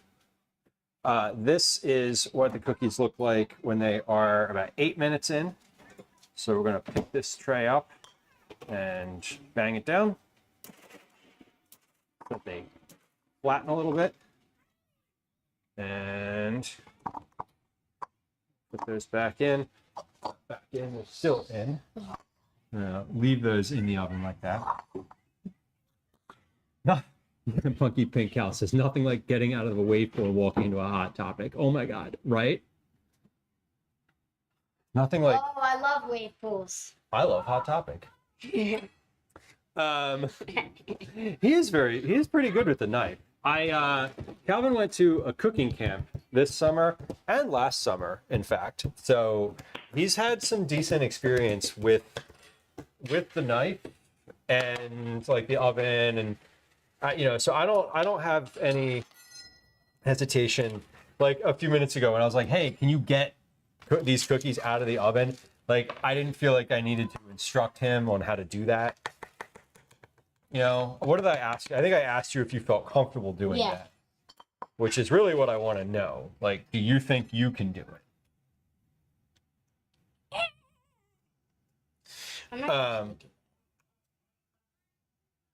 What are you doing? Matt. I know. But here's what happens. That's what that was for. At the cooking camp, they had little like rubber things at the corner of the cutting board. Yeah. And I was like, what are those for? Keeps your cutting board from slipping around while you're cutting. Because if it slips when you have a knife in your hand and you slip and cut yourself. But what if I do this?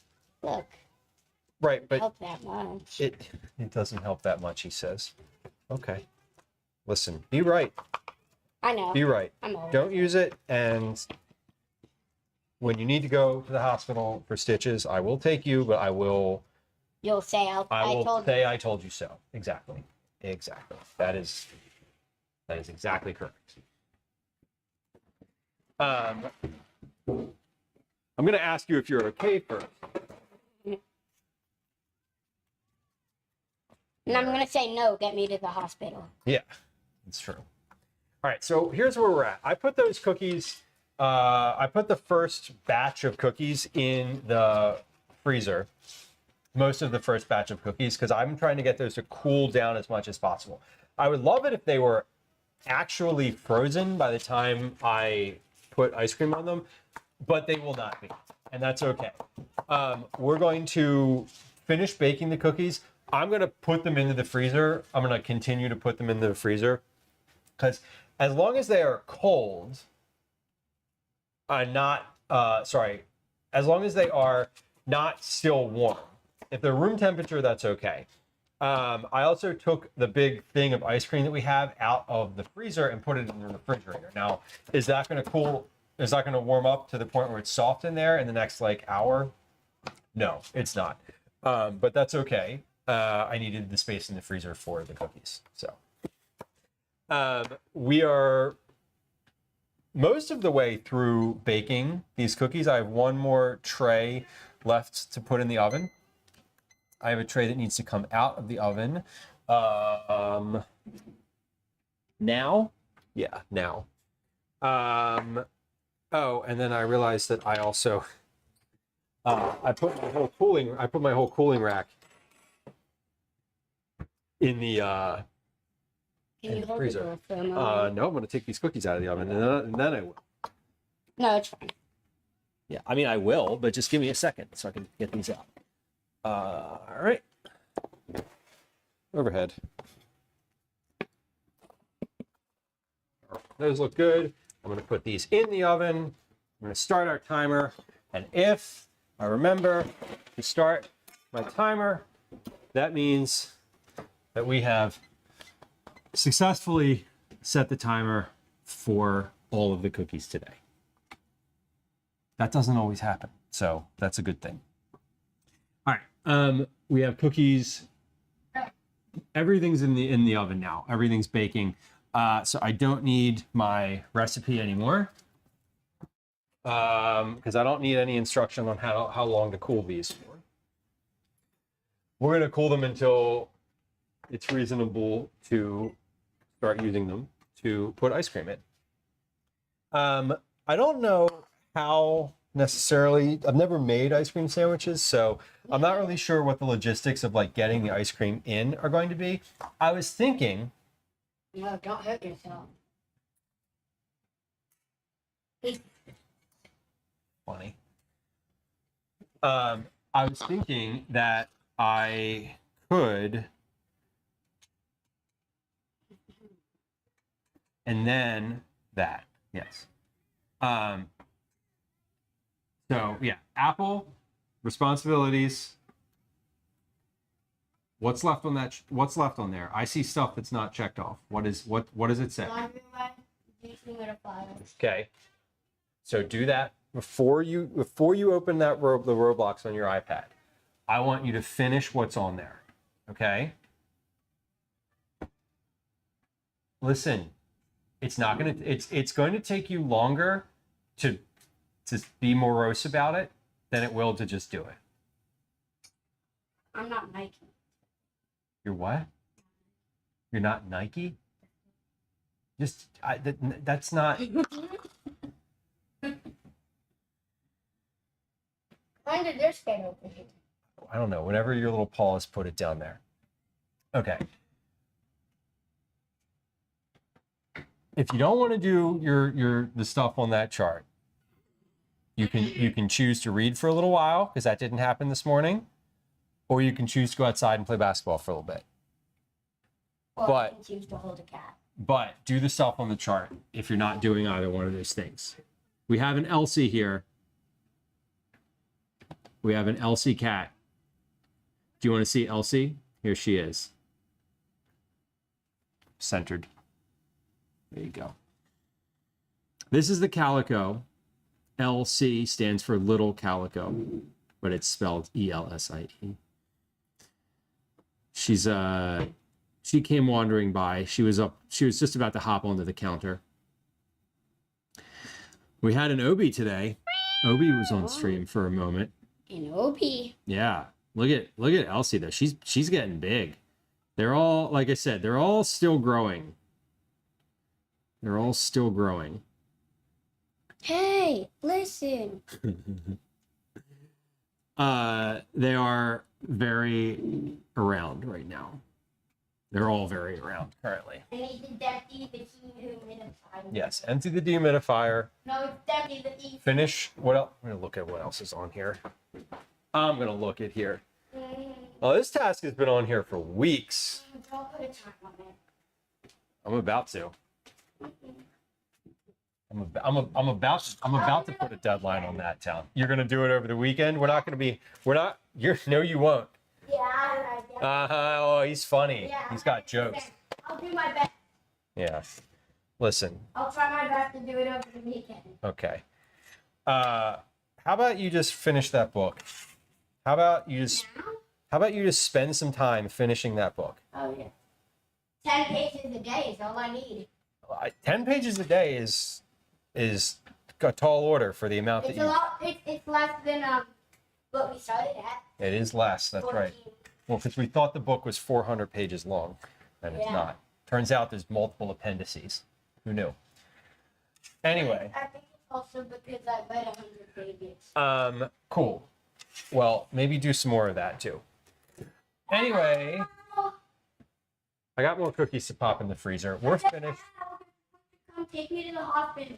What are you owing about? Obi's over there. Obi is carrying. Obi's carrying. Okay. I'm gonna keep these trays out because I think I'm gonna need somewhere to assemble these ice cream sandwiches. So I'm pretty sure this will be a good tray for it. Sorry, caretaker. I think you had put about the sizing of here for that size cookie. I'm thinking 2 to 3 scoops.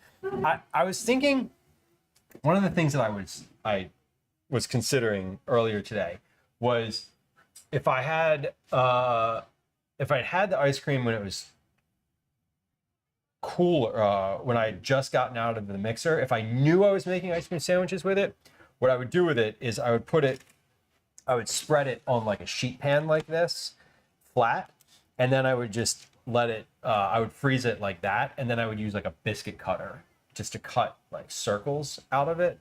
I did not do that, obviously. So we're going to probably take this ice cream out of the, I think what I'm considering doing, I'm still considering using the biscuit cutter. I'm thinking of like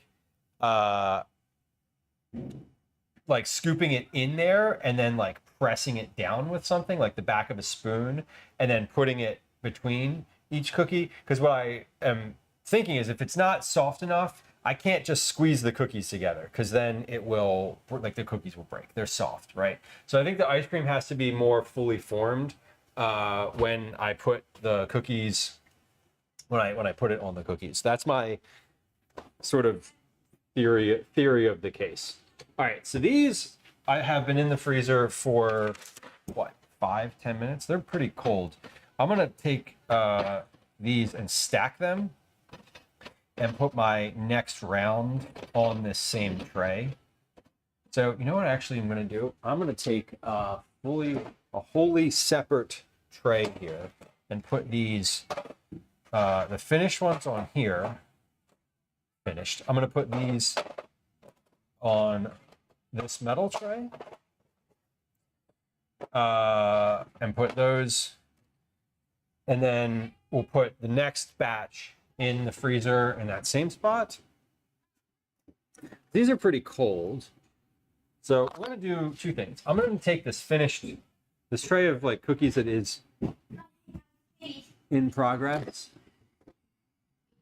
and I'm just gonna put that on top of these.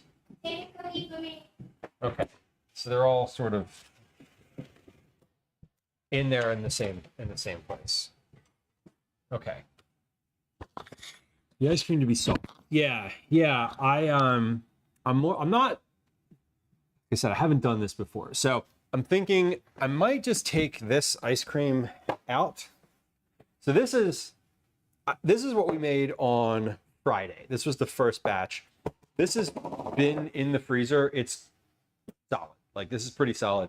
I'm gonna take this out right now and just like let it sit on the counter for the next like 20-ish minutes. What I'm guessing is that if I scrape some of this off, I can put it in like a biscuit cutter. I can put it in like a round form and kind of mash it in. And while I'm mashing it in, it will obviously like soften it up a little bit, and that will help like everything stick together. And then I'll just put that, assemble like the cookie sandwich and put that back on the tray in the freezer. That's kind of, it's a bit of a process. I feel like softening the ice cream ahead of time, I think these would be easiest if I was using ice cream that was not pre-made, like right after I churned it. Yeah, exactly, caretaker, like one of these. Here's what we're gonna do. We're gonna figure out which of these, what? You're not using all of the cookies now, right? No, it's fine. I'm not using all of the cookies. Yeah, so I'm gonna put the ice cream in. What size? Probably this. That one. Yeah. Probably this one. Like a little bit larger, so it's a little bit over around the edge. Yeah. Mm-hmm. So this size biscuit cutter. I think you should. I think you should use this one. No, put that back. Put that down. No, Doing that. Yeah. it's like a spirograph. You ever use a spirograph? One of those circle art things? Uncommon. Hello. And it's loud. It is loud. The noise is. It is loud and unnecessarily so. All right. I'm going in the basement with kittens. Did you put your laundry away? Yeah. You did? Yeah. Okay.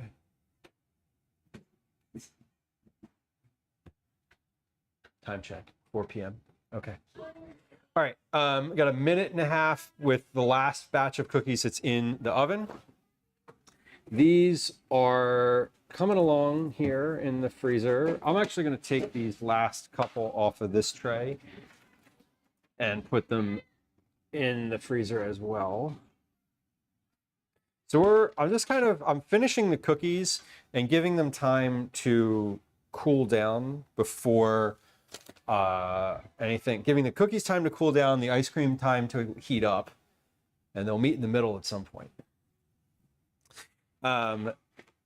Ideally.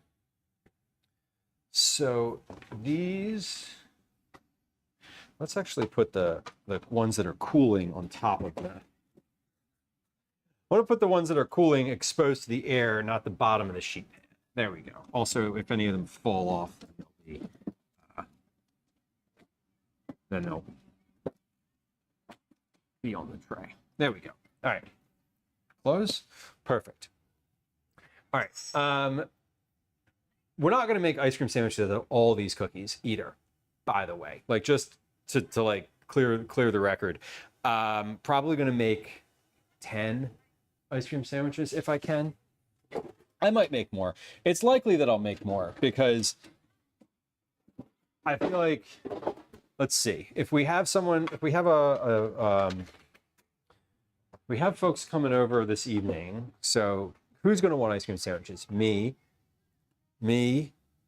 Calvin, Gwen, friend 1, friend 2. So 10 ice cream sandwiches will probably get eaten just today. So we have to make at least 10. I'm going to take a tray and prep tray 1, and we'll do another tray. These can go in the these are going to go in the freezer. So once these are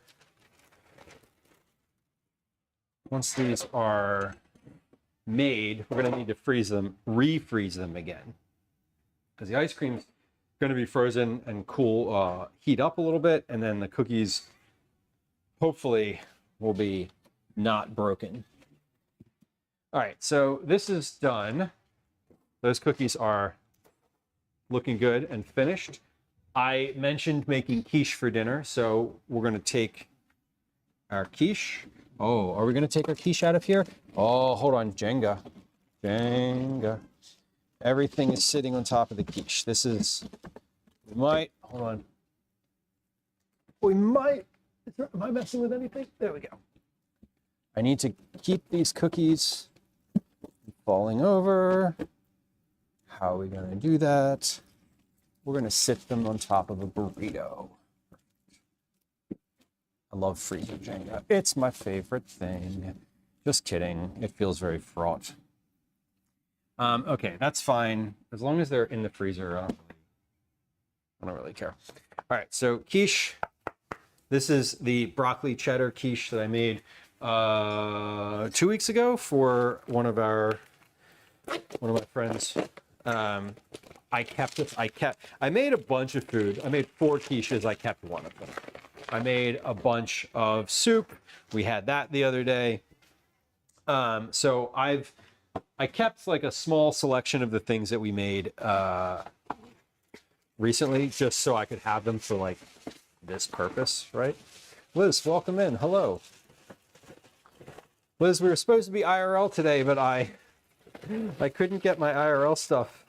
I'm setting up a whole new stream setup for IRL things, and I couldn't get it done. But we're making ice cream sandwiches about it, and I'm feeling slightly defeated, but also like whatever, it's fine. It's fine. We're putting a little bit of tin foil around the crust because the crust will cook way faster than the quiche. This quiche is frozen solid, like legit, like could be used as a weapon kind of frozen solid. Streaming regardless. Yeah, I was looking forward to it, so I was like, oh shoot, I don't want to just like cancel because I'm not IRL. What can I do? And then I was like, wait, I have all this ice cream. Let's make ice cream sandwiches. But we're using this 100 cookies cookbook today. We're making the soft ice cream sandwiches out of that book again, because they were so good the first time. So I'm pretty happy with it. Let's try scooping some ice cream into the biscuit cutter and just see how that works. I don't anticipate that this will be like the final version, but we'll see. I have some cookies that are cold already, that were the first batches of cookies out of there. So I am going to make an attempt. We'll do attempt number 1 here. I also have chocolate chips that I want to put in to a little container so I can put them around the side. So let's get out a container for that. What am I going to put those on? Maybe one of those little boat bowls that I have. I need to see if I have any more AAA batteries, because I do. Hey, look at that. Here's some fresh ones. Because my timer is going to die here. It is like blinking. It's blinking. It's pleading to have fresh batteries put in it. So, Elizabeth, assembling and refreezing is exactly what I think is the right move here. Wait, are these batteries in backwards? Are they in backwards, or are they no good? Or did I just mess things up completely? All right, there we go. I haven't made these before, so I'm just kind of assuming that would be the right move. All of my cookies are out of the oven. The last dozen are on the 13 are on the tray over here. I'm just going to leave those on the tray because I don't need them yet. I don't actually anticipate needing them at all. I have a bunch that are in the freezer already, cooling quickly, hopefully quickly. But let's see how this works here. We're going to give this a try. I've got a tray of ice cream. We made ice cream on Friday, and I did not have anywhere to put it, and I didn't want to have my ice cream bucket in use. I didn't want to scoop ice cream out of it when it was cold or completely frozen. So I put it in here. I put it in a cake pan because that seemed reasonable. That was 2 scoops of ice cream. And I'm just going to put this, I'm pressing. I didn't get the chocolate chips out. Shit, I just said that I should do that and I didn't. So I'm pressing that in. That looks good. That seems good. I actually don't. Yeah, hell yeah. that came out really well. Let me get my chocolate chips and put those in a thing before anything else here. Liz, he asked for this year. What did he ask for this year? He was like, can we do like cupcakes with my friends and then like ice cream cake with the family? And I was like, sure, that's fine. We're doing a birthday party at a location, like a venue thing. So we're not doing anything. I'm not doing any food for that. When we come back here after that, we're gonna do some cupcakes, and then I think we're just gonna do like a fruit tray or something. Like nothing significantly. Nothing that takes like significant effort, I will say. So the effort this year is minimal as far as party stuff is concerned, which is a mercy, I would say, because we have had a very busy summer and it's just been one thing after another. And you know, having a summer birthday, I don't know if any of y'all have summer birthdays, but they sneak up on you. It's also kind of difficult with like other people having busy schedules and like, hey, yeah, we're not around for the entire month of August, you know? And like, that's tough. That can be really tough. So I put out the invites for the birthday weeks ago, a month, 2 months ago. So it's happening. Birthday's next week as well. Are you doing anything special? Are you like planning anything for yourself? You do like, what are your birthday traditions? I feel like we've definitely talked about this before. I know for myself, I don't really do anything for mine, but Calvin seems to enjoy a birthday party. Calvin messaged. Okay, nobody messaged who. Nobody for that I need to speak to right now. Okay, so here we go. Good looking ice cream sandwich. We're gonna put some chocolate chips around the outside. There we go. Ice cream sandwich number 1. It needs to be frozen. Ah, hold on. This needs to go in the freezer. This needs to go in the freezer immediately. It's already melting. Where am I gonna put it when it goes in the freezer? Shit. I don't have enough space. Okay, that's fine. Here's what we're gonna do. We're gonna assemble these on a plate and put them in the freezer. Okay. And here's what I'm gonna do. This cookie can fit inside of here. So I'm gonna scoop the ice cream on top of the cookie. Concert this week, concert next weekend. Don't particularly like birthdays, but getting yourself out for something is nice. It is nice that folks were touring though. That's cool. Do you prefer to go to concerts solo? That's a general question. I personally don't like going to concerts with other people. I would rather go to a concert myself and then meet up with people afterward than have to like deal with other people while I am there.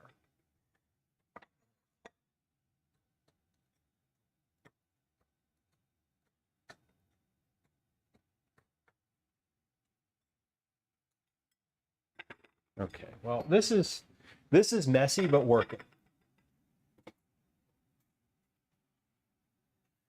Messy, but it's actually maybe easier than I was thinking. Maybe. I don't know. Chapstick Queen, welcome in. Happy Tuesday. I think that's too much ice cream. I think one, like a generous scoop, or 2 conservative scoops. One person, so not too bad. One person is good. I was just talking about this yesterday with a friend of mine about going to concerts, because he just went to see somebody. He went to see Billy Strings in Woodstock, and I was talking about like, do you like having friends with you when you go? And he was like, kind of. And we were talking about how like when you actually get to the show, when you like go into the show, is when you are then like, okay, we're finished hanging out. I'm gonna leave. You're gonna like, we're all gonna go our separate ways, and then we'll meet up like after the fact. Because I don't like having to manage other people's stuff, not stuff, but like, I don't like having to be like, are you all having a good time? You know, like, are there too many people around you? Like, do you want to get farther to the front and I don't? Like, I just enjoy being able to do it on my own. All of those decisions on my own. And then like you meet up afterward and you all go to the diner or something. The diner. That's a very East Coast thing to say.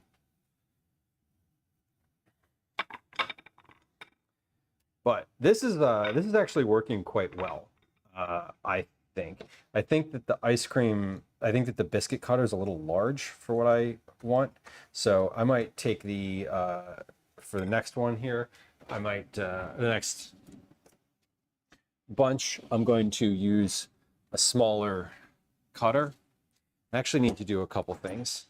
I need to set a count up timer for my oven so I know how long the quiche has been in there. 1. I need to add some more chocolate chips to this bowl. And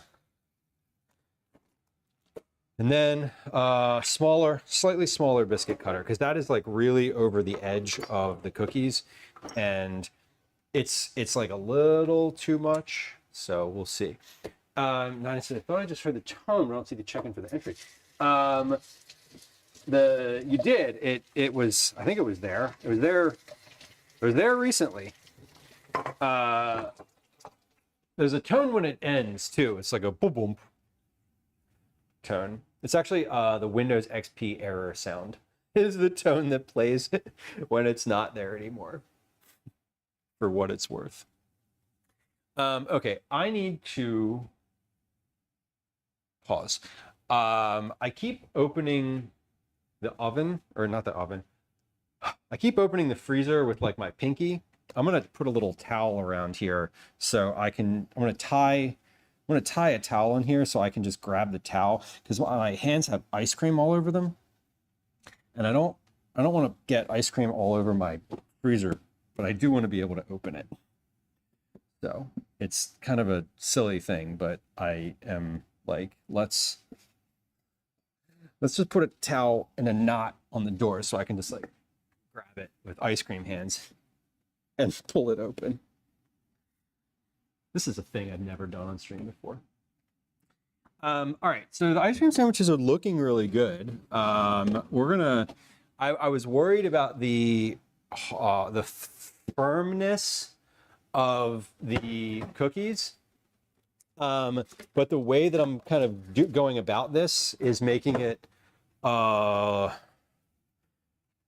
really relevant. Liz, the cookbook did not. The cookbook was just talking about, it was just the cookies. So the recipe that I'm doing is the basic, is the soft chocolate chip cookie recipe. And so this one is not specific for ice cream sandwiches at all. It's just like specifically for chocolate chip cookies. The sandwich portion of this, I'm just riffing. This is my own thought on how to assemble this. And so I'm sort of, that's why I'm kind of going with some different options here. This biscuit cutter, changing the size of the biscuit cutter, kind of figuring out how to do the assembly. But this looks good. Look at this. Look at this. This is a decent looking ice cream sandwich. I see, but I have to get, yes, the towel. See, I have to get this in the freezer though, because the ice cream is soft, And because it's soft, it's also quite melty. But the cookies have cooled down completely. And this is, they're assembling pretty easily and pretty happy with them. Now, these aren't specifically for anything. We just have, we have an abundance of ice cream in the house because I got a new ice cream maker last week, and over the weekend, Calvin had his friends over. They all made ice cream. I made a test batch. So the batch that we made on Thursday on stream was the batch that we made on Thursday on stream. The ice cream from that I made on Friday. That's actually what I'm making the sandwich. The ice cream I'm making the sandwiches out of is from the ice cream batch that we made on Thursday. Liz, I had the cookies in the freezer just to cool them down after the oven.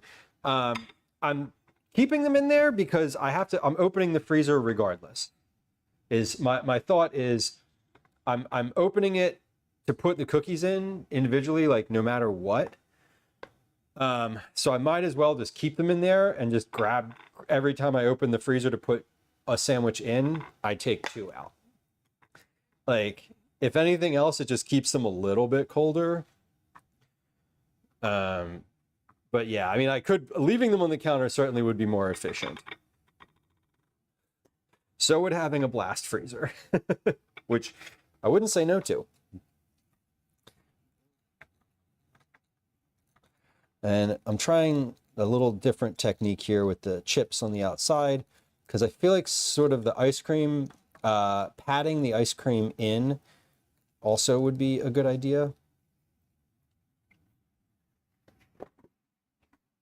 So these, 1, 2, 3, 4, 5, 6, 7. I already made 7 of these. So we're doing great. I can fit 12 on a tray. And I don't think these are going to go bad either. That's like, you know, they're cookies and ice cream, and you store them in the freezer. So we're making these today for no specific reason. Are all of them turning into sandwiches? No, I think I'm probably, I don't know where I'm going to stop, because I'm sort of, not going to lie, I'm having fun putting these together. And they are easier than I was expecting to assemble, for what that's worth. So I feel I'm going to do at least 12 sandwiches, because as I said, we're going to eat like 10 of them today. So like, I want to see, I'm going to do at least this whole tray. So there will be 3, 6, 9, 12 on that tray. And then I'll probably do as many sandwiches as there are cookies in the freezer right now, I think is the goal. 10 of them. No, we have some folks coming over this evening. So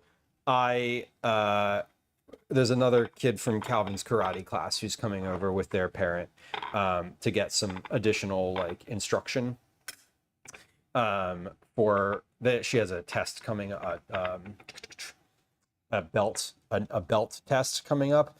And Calvin is a like junior instructor for the karate school. So their parent asked if he would be able and interested in doing like a little extracurricular lesson, which he was very happy and willing to do. So they're going to do that this evening for a little while. I don't know how long they'll be here, but I did text and say like, hey, you know, why don't you all come over here? Like, I mopped the floor and made ice cream sandwiches. And they were like, okay, like, sounds great. We'll be over. So I'm assuming these are pretty small. I don't know, they're not that small actually, now that I'm kind of thinking about it. But they're not like jumbo. So I know for me, I'm personally going to eat 2 of these. I can't really speak for anyone else, but I'm 100% having 2 of these. One for sure on stream.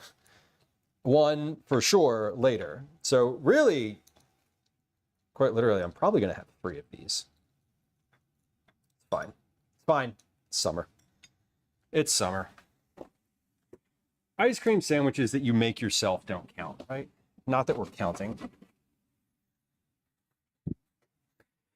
But I'm also trying to use up this ice cream because we made a lot of it. Once this tray is gone, I still have 6 pints of ice cream in the freezer, like 6 pints of ice cream. So like the motivation today was like, all right, use up a bunch of ice cream. How can we do that? So obviously ice cream sandwiches was an answer. One of the things that I thought of. The other one was just eating it. I probably could, Liz. Actually, that's a great idea. Yeah, because some of it, I don't really want all of it, honestly. Like, we made it, but I don't want that much ice cream. And it's not like it's going to go bad, but it's also, you know, it's like not sealed. It's not going to be, completely,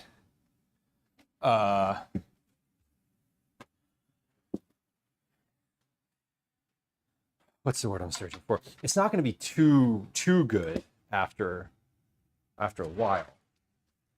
I'm going to take these cookies. So these are all cold now, cold enough. I'm going to take these off of the tray because I need to get a second tray in that freezer to put cookies onto. So now we are in cookies out of the freezer mode. I'm still going to open the freezer to put them in when I'm finished, but we have cookies out of the freezer, and now I can see kind of what I have left over here. Share the wealth indeed. Yeah, one of the places one of the places does have a freezer. And I'm sure they would be happy if there was ice cream in there. No doubt about it. That's a great idea. Maybe I'll just take some of that down there this evening. But yeah, the community fridge, there's a bunch. So that's a big thing here in Philly are these these community fridges that have, usually there's a freezer, like a full refrigerator. So fridge, freezer, and then pantry associated with them. So there's like 3 within a few blocks of my house. They're all over the place. They're usually right near a bus stop is the most common place for them.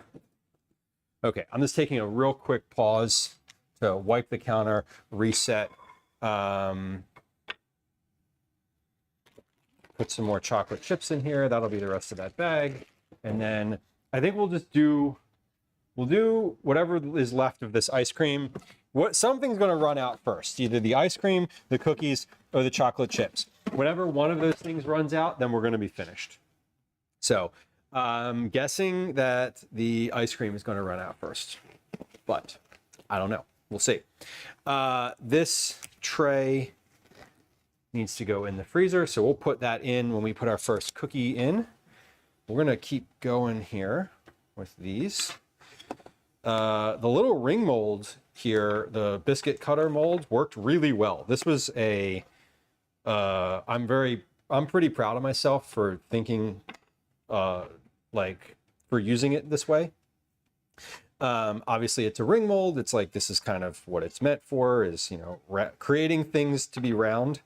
So not a novel use of it, but certainly I have not made ice cream sandwiches before, so it's a new use of it for me. Okay, let's put this in the freezer now. And we have 12 ice cream sandwiches. That was 13 going in. This is a chocolate chip ice cream too. It's vanilla chocolate chip. So there's not only chocolate chip cookies and then chips on the outside, but the actual ice cream going into the center is also chocolate chip ice cream. So we have an abundance of chocolate chips happening in this particular version. Beth, welcome in. Happy Tuesday.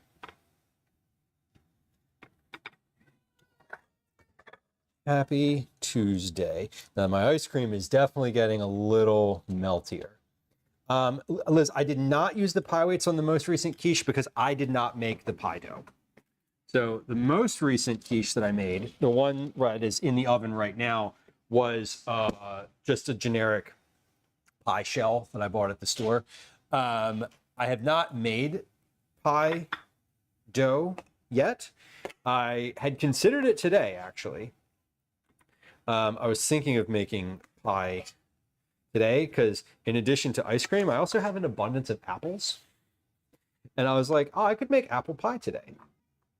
But I thought that that might take too long to cook. So I went with something that was a little more, in my mind anyway, a little bit more straightforward. Boris, welcome in.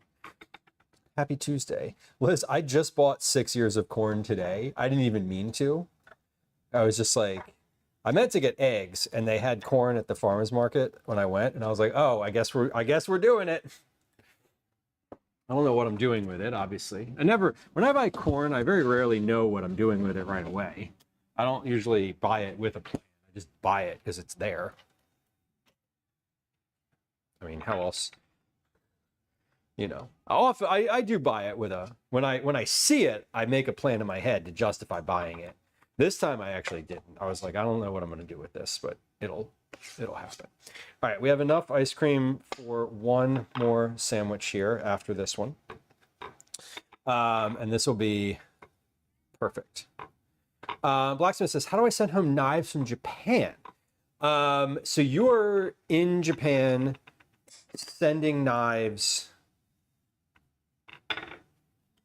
You have knives, you have like a set of knives that are in your possession that you want to pack up, or that you want to be able to like just mail somewhere, right? I would say, what I would probably say is that is, as far as I know, it's not a restricted class of things to ship, but it is a, you need special packaging for it. I don't think there's any restrictions on sending them though. I think they need to just to be wrapped. I would probably, while I'm there, I would probably also buy a few like nice towels, like tea towels, and wrap them in that. And mail them in like a really tight box, like kind of tighten everything up in there. Really like pack it with a bunch of towels and other stuff, and then just mail them in a regular box. I don't think there's any restrictions on them though. And Liz, to Liz's point, yeah, they might ship them for you depending on where you get them. If it's like a good knife shop, I would probably opt to just have them shipped. You could you could definitely fly home with them. You just have to check them in your bag. I'm pretty sure I know that you can't take them on the plane itself, but you can take anything in a checked bag. As long as it's not like a liquid or chemical. Like if it's a knife, like you can definitely take knives. I've put pocket knives in my checked bag before. I don't think that's an issue. And you cannot put them in your carry-on though. If they are a thing that you're worried about jostling around, I would definitely ask a store though if you're buying them. But not for nothing, I would put them in a box with I would wrap them tightly with towels and tape and then put them in a box with more towels.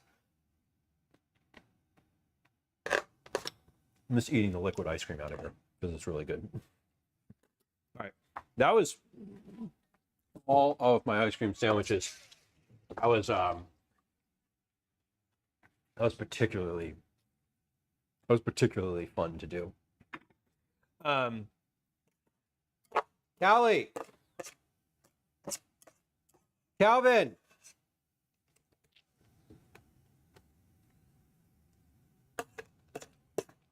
He can't hear me. He's downstairs with the basement door closed. I love ice cream liquid. It's so good.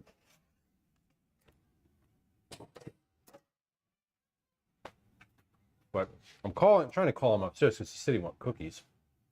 Is your cat named Hobbs? No, we don't have a Hobbs yet. We do have an orange cat. You know, it's really funny. Calvin was named after that comic strip, but we never got him like a little stuffed tiger as a kid. I don't even think he has conservatively 50, maybe 70 stuffed animals on his bed right now. No tigers, which is weird. Not weird. It's just never. We named him Calvin for the comic strip, but not. We didn't like lean into it. You know what I mean? It didn't like become a personality. Blacksmith says, I own all the comics and I'm 38. I'm 41 and I own all the comics. So well met. Liz, we do have some foster cats. We have 2 currently. We had 3. Hold on a sec. I'm going to mute my mic and yell.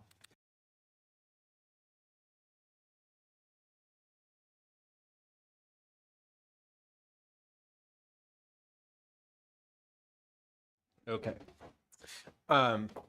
Liz, we had 3.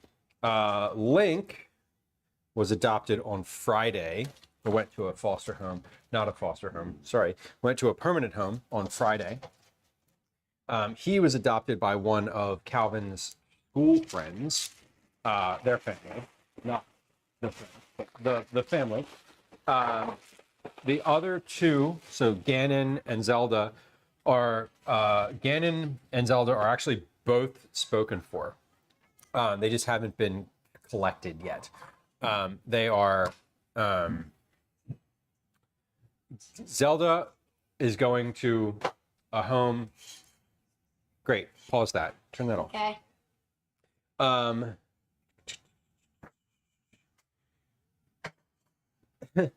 Hold on. Calvin, do you recommend that Lena come over in her uniform? I don't care. I don't think it matters. Can I Okay. This one? Yes.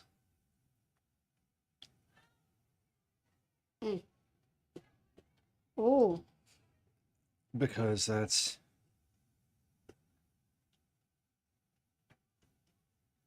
as close to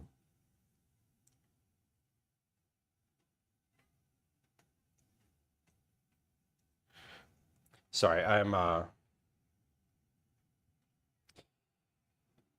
responding to another adult who is coming over with her daughter to get a karate lesson later. Okay.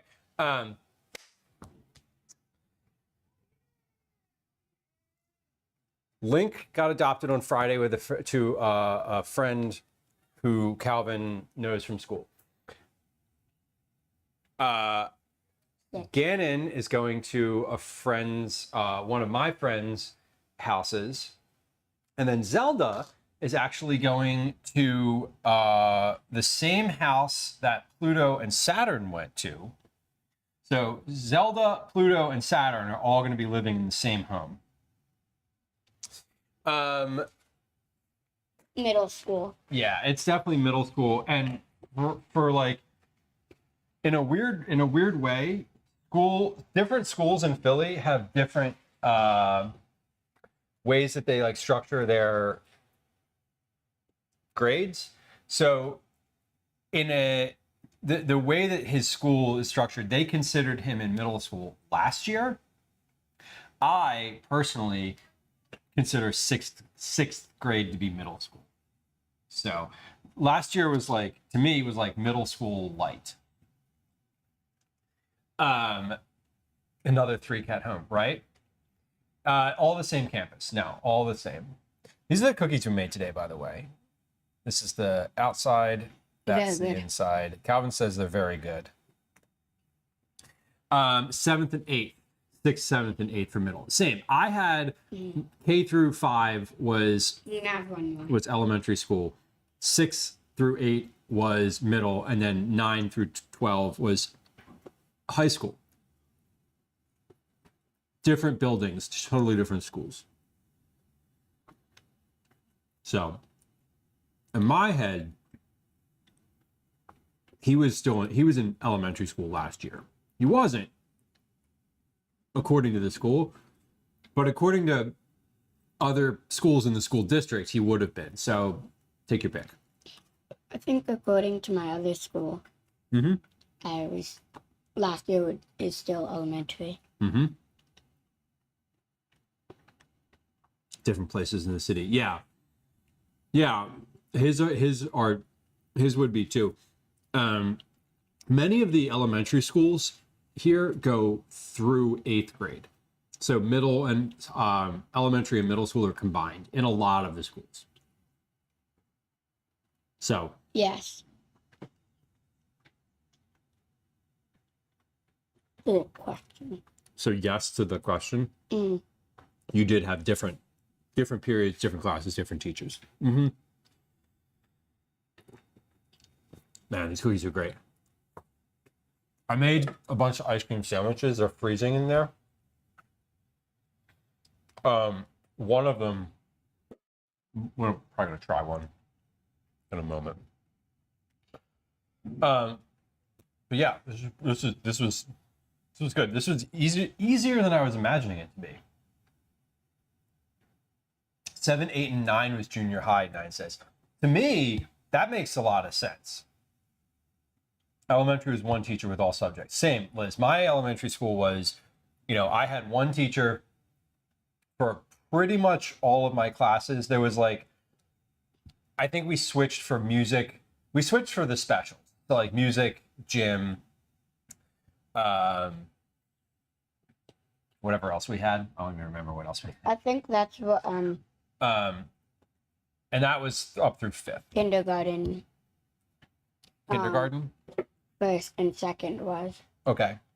We started switching classes in 3rd grade.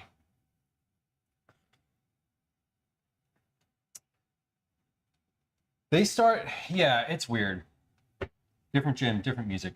We did have a different person for science, but science was considered a special. It was music, gym, and science for the 3 specials. Okay. We had one teacher for everything. One teacher for everything, and then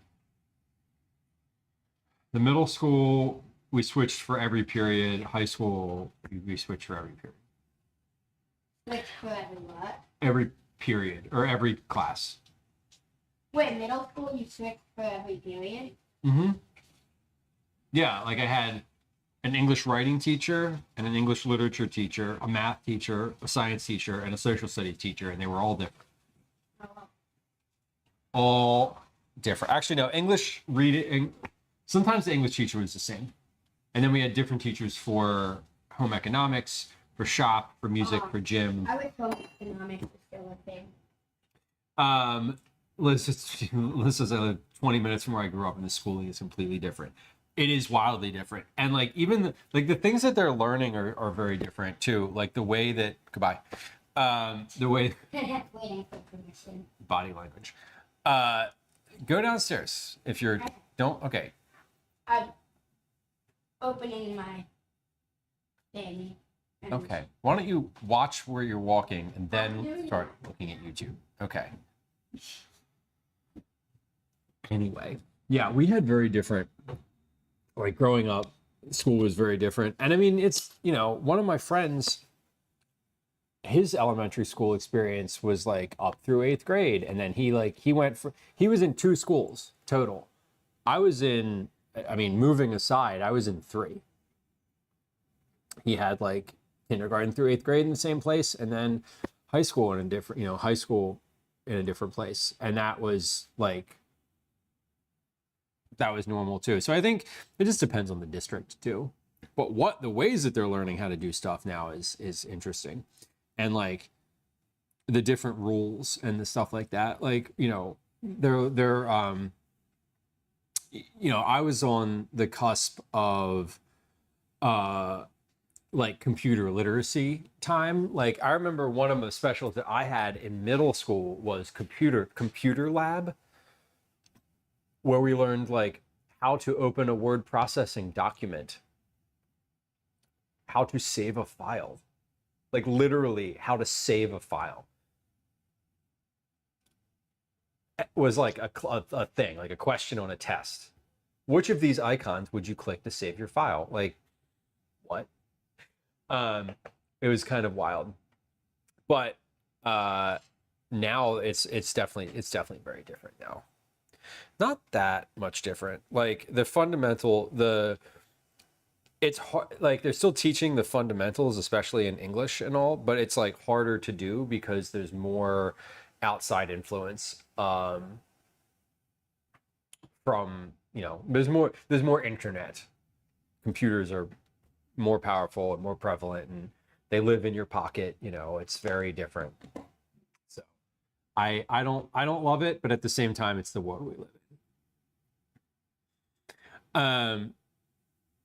School couldn't fit us into the normal middle school, fella said. Did you all have like the mobile classrooms? I was always jealous. I never got to have a class in one of those. I always wanted to be like in the mobile classroom. It sort of felt like a camping or like an RV to me. Oh, that's so funny.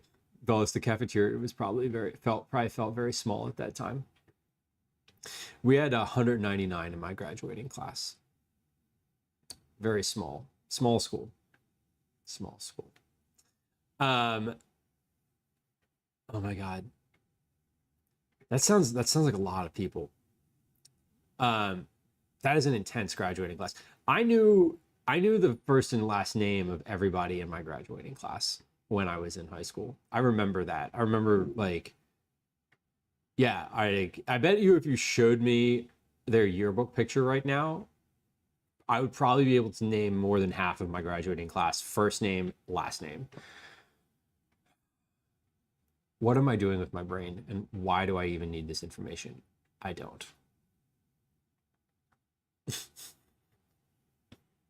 Yeah, third graders and ninth. There's a big difference between third graders and ninth graders, just physically.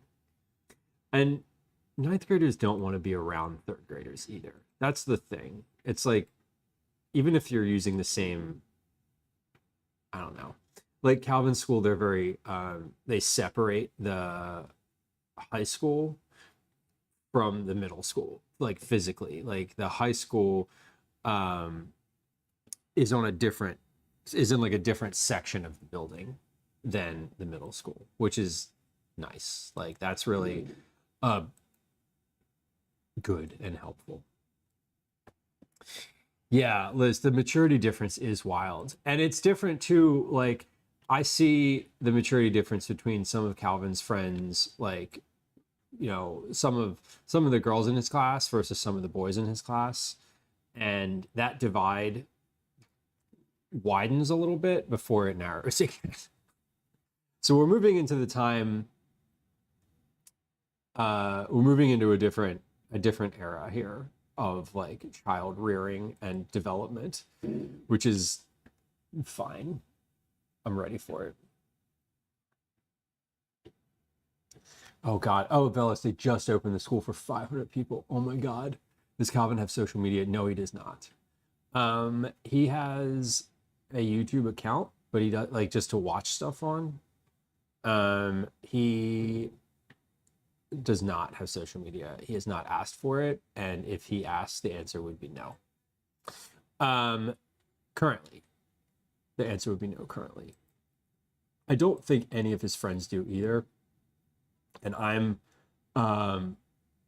frankly, I'm not interested in, like, we're not entertaining that. It hasn't even come up. I do know that he has text. Like they text. He and his friends text a lot. Which is whatever. It's fine. It's like that's just sort of how it is. He texts more than I do. That's for sure. Oh my God. No, that's really funny. A round building. You're like having class at the Pentagon. The Pentagon is not round. The Pentagon is pentagonal. What am I even talking about? Oh my God. Uncommon, setting up MySpace. MySpace for me was college, high school. No, high school. High school, and then the very start of college. When I started college, I remember when, so I was in college and I was working for the student newspaper, and I remember when Facebook launched and they were like, okay, we're going to open it to some new schools. And there was like a front page article about like, will Facebook come to our university? It did, and it was awful. But yeah, like I remember MySpace. Oh my God, the top 8. There aren't even 8 people I like. I know. Top 8 was so was very, very scary. People got personally hurt or personally like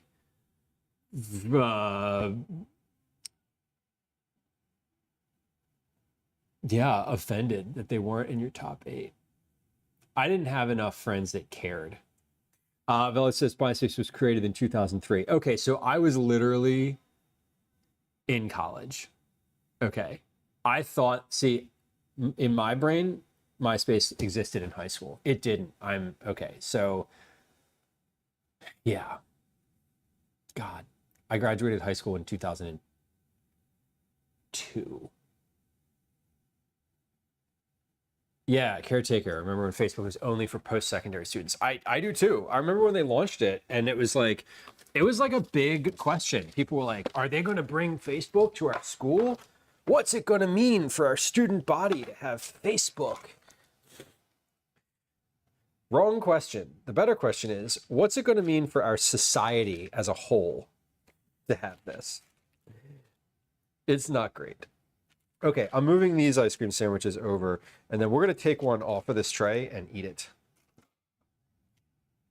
I don't even use it anymore. I do have one. I deleted my Facebook account for almost a decade. And I opened it again.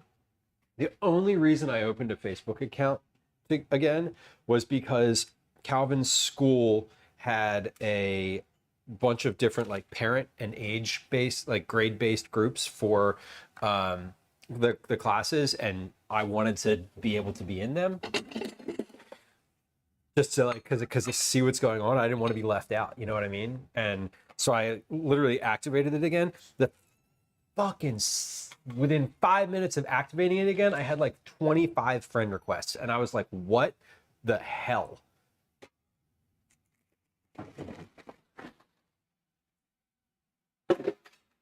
Like an ex from like high school was like friend request number 2, and I was like, what the f is happening here? I don't want this. So I did go back through and like delete everything off of my profile. It like the scary thing about reactivating my Facebook profile was that I deleted it a long time ago. And when I remember when I deleted it, and it was like, we'll delete your information. No, they didn't. They literally didn't. It was all still there. Every bit of information that I had on Facebook before was there still. It was like time stopped. Terrifying. Honestly, terrifying and annoying. Okay, we're gonna cut this in half just to see what this looks like in the middle. Obviously, you wouldn't do this if you were just enjoying it as it is. Here's an ice cream sandwich. This is it, looking pretty good. This one is a little, the ice cream's a little squished out of the sides because I just cut it, but like looking pretty good on the inside there. Yeah, Uncommon, you said you manually deleted things. I went back and manually emptied my profile of all information when I reactivated it. God damn. That's going to be so much better when the ice cream is frozen solid.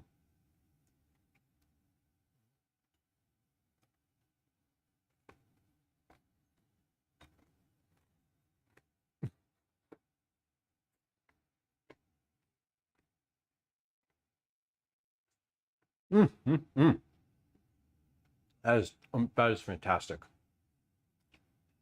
Soft cookie, vanilla ice cream, lots of chocolate chips.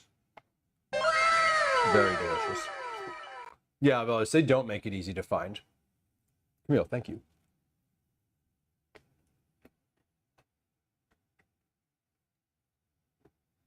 So years ago,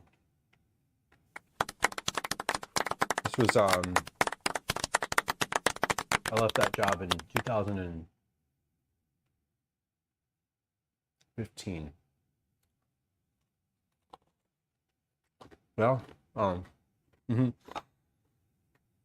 so, excuse me.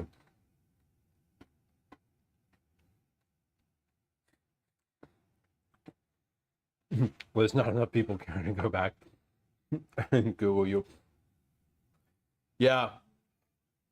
That's why my phone number, the area code for my phone number is not from the state that I live in. And that's how I know I'm getting spam calls, because it's from like the area code or the place where my phone is from. Oh.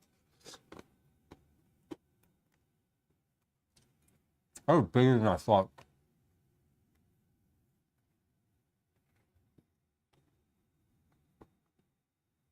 Oh, it's amazing.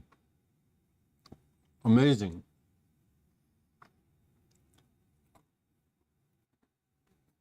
Congratulations. Yeah, the Facebook thing's wild. 2015, I left the job. I was working at an agency doing social media marketing. And I was like chronically online. Like, this was back when I was like meeting people socially on Twitter and like having them come to my apartment. Not like back page Craigslist ad type of meeting people, but like, hey, you seem fun. We have a bunch of mutuals. I'm having some people over tonight. Why don't you come over? Like, different era internet. And when I left that job, I was like, I'm done with being online. I don't want to do this anymore. Like, I'm sick of this. So I left. I deleted all my stuff. I deleted Facebook, deleted Twitter, and I do not regret it.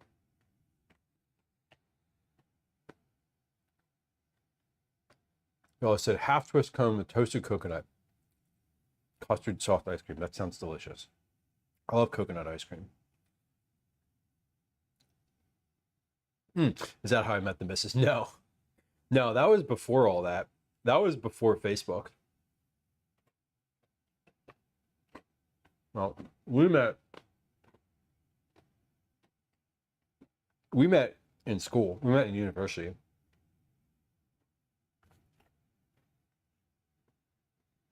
Before any of that shit existed. And we met IRL. Like actual IRL, seeing another human in the world. Very weird now. I don't meet anyone like that anymore. Yeah, well, I think I did just deactivate it. I don't think I actually deleted it, but what you should do, I'm aware of this now, is that if you're leaving a network like that, you deactivate your account, but you leave it registered.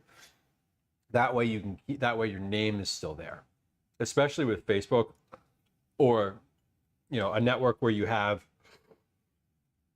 like your brand name.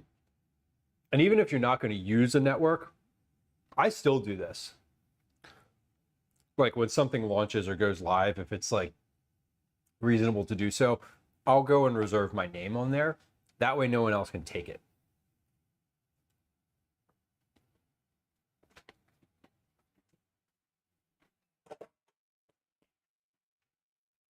Uncommon. Don't use your real name. Yeah, don't do that anymore. I used to. When I was on Twitter, when I was talking about that time of life when I was like chronically online, my Twitter handle was my first and last name. Like full government name. And I used it for everything. I met people that way. I put all my thoughts into the world under my real name. And like nobody does that anymore. But a lot of people did. Some people do. Some people still do that. Public figures do that. I mean, people who have like writers will do that. People that are whose business is their brand. Pseudonym. Yeah, you can't. You just shouldn't do that anymore. I know better now. We were all very innocent back then. Liz, I just used Liz. Elizabeth is a pretty common first name. That's fair. Yeah. And like, I use my real first name here. Like, my first name really is Lou, like in real life. Like, if you saw me on the sidewalk and yelled at, it wouldn't be, I would turn around and look. But like, I don't use my last name as my handle anymore. And I spent a long time, this was like 2 or 3 years ago, going through where my name was publicly and like submitting takedown requests and putting like deleting those accounts, that type of thing. Just so that it like kind of constricted my digital footprint. But I mean, I'm not, you know, I've been pretty online, you know, from the start. So I've done a lot of work, like actual work, like work under my real name, my full name, which I'm happy with. I'm like, I don't feel weird about that, but I don't like use it as my like Twitter handle anymore. I think we're past that stage. If people called out my handle in real life, I'd turn around. Uncommon Wolf, I see you. Be like, what? Listen, if someone called out any name from this chat in real life, I would turn around. Be like, what? Even if it was like loosely associated. You know, the only people I've ever met. I like it. I like that, Liz. Thank you. I know what you mean. I do know what you mean now. Part of that was also a very intentional decision, because I was like, I'm not going to try to have a different name. Like, it would be weird to me to not use my name online. I introduced myself as True Caretaker or Leroy to streamers I've met, which is reasonable.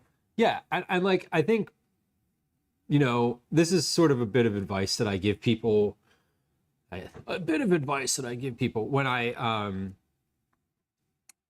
it's like one of those things at TwitchCon where, you know, if you go regularly, one of the things I say, or that I've put out publicly into the world as like advice, is to, if you have like a thing that you wear on stream regularly, to wear that to TwitchCon.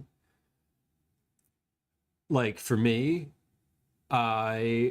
this is like, I guess this is an outfit I would wear, but I would probably wear like my rainbow hat, which I did the last time.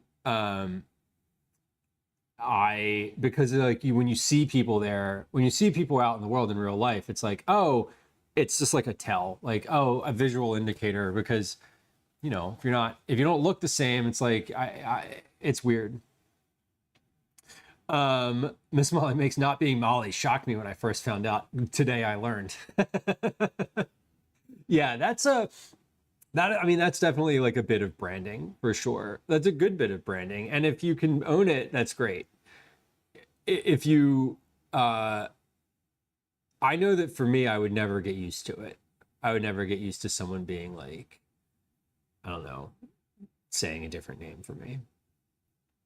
Nine says, I had a friend IRL call me 9 of 12, and I was super startled. He had just thought of it and had no exposure to my internet community. Oh, that's wild. Well, that validates their username then. Like that validates I think, I mean, obviously that you like show up in real life, maybe the same way that you do on stream. When I think about it, I don't know any Lou's either. Do I know another Lou? I don't. I know like public figures with that name. For those who don't know, my name is September. Which is, as we know, the 9th month of the year. Yeah, not using your real name online, I think would be, for me, I just couldn't do it. It was a very intentional decision when I started streaming that I had thought about before I ever hit go live. And I was like, I will use my actual name because I don't want to add another layer of complication to this. There's already all this tech shit involved. I don't need that. I don't need that. Which, you know, is fine. It's where we are now. Man, those cookies were really good. I'm really happy with them. Today was a little bit shorter than I thought it was going to be. I was like, oh, I'll make the cookies and then I'll make dinner. But I also was like, I don't want to. Again, Calvin Scott, we have some folks coming over around 6 p.m. to like do some karate things. So I abstained on the making of dinner. We have quiche in the oven, and that's fine. That's why we have quiche. That's why we make it, so that I can just have an easy dinner like that. The oven was already on, you know? Exactly. Someone finding out and making it into some kind of bullshit. Listen, you can find my name easily. Like literally anyone who wants to can find it. It's not going to be difficult. This isn't a challenge. There's no prize if you do, but it is not difficult, genuinely. Because as I said, I've had a very public internet persona for like 20 some years. So not like, you know, not like influencer status, but like, you know, you put your real name on enough things, they stick around. Okay. We are just about wrapped today. I think I know what we're going to raid. Unless someone has a very strong opinion, we must go here. I have thoughts about where I would like to be. Let's see, hold on. Let me actually look at my live following list. I only looked at the food and drink. Yeah, it's very like, if you've put public work out in the world under your own name, you just kind of have to own it. I feel like it's hard to hide. It really is. But I don't like, it's not in the stream title or anything, you know what I mean? I think we're going to raid a new to me streamer today. someone who has been cooking online. I've seen them cooking quite a bunch. They currently have 4 pots on the stove. I was in politics. Yup, that'll do it. That definitely will do it. I was a writer, so yeah. As I mentioned, writers use their own name for things. We are going to raid Sensei of Sensation. They're about to drop something delicious, it looks like, on a black stone grill, flat top grill. But they're a food and drink streamer. Wait, did I see a flat top grill? I thought I just saw a flat top grill. I don't know. Whatever. Mushroom sauce, welcome in. Hello. Happy Tuesday. Nice to have you.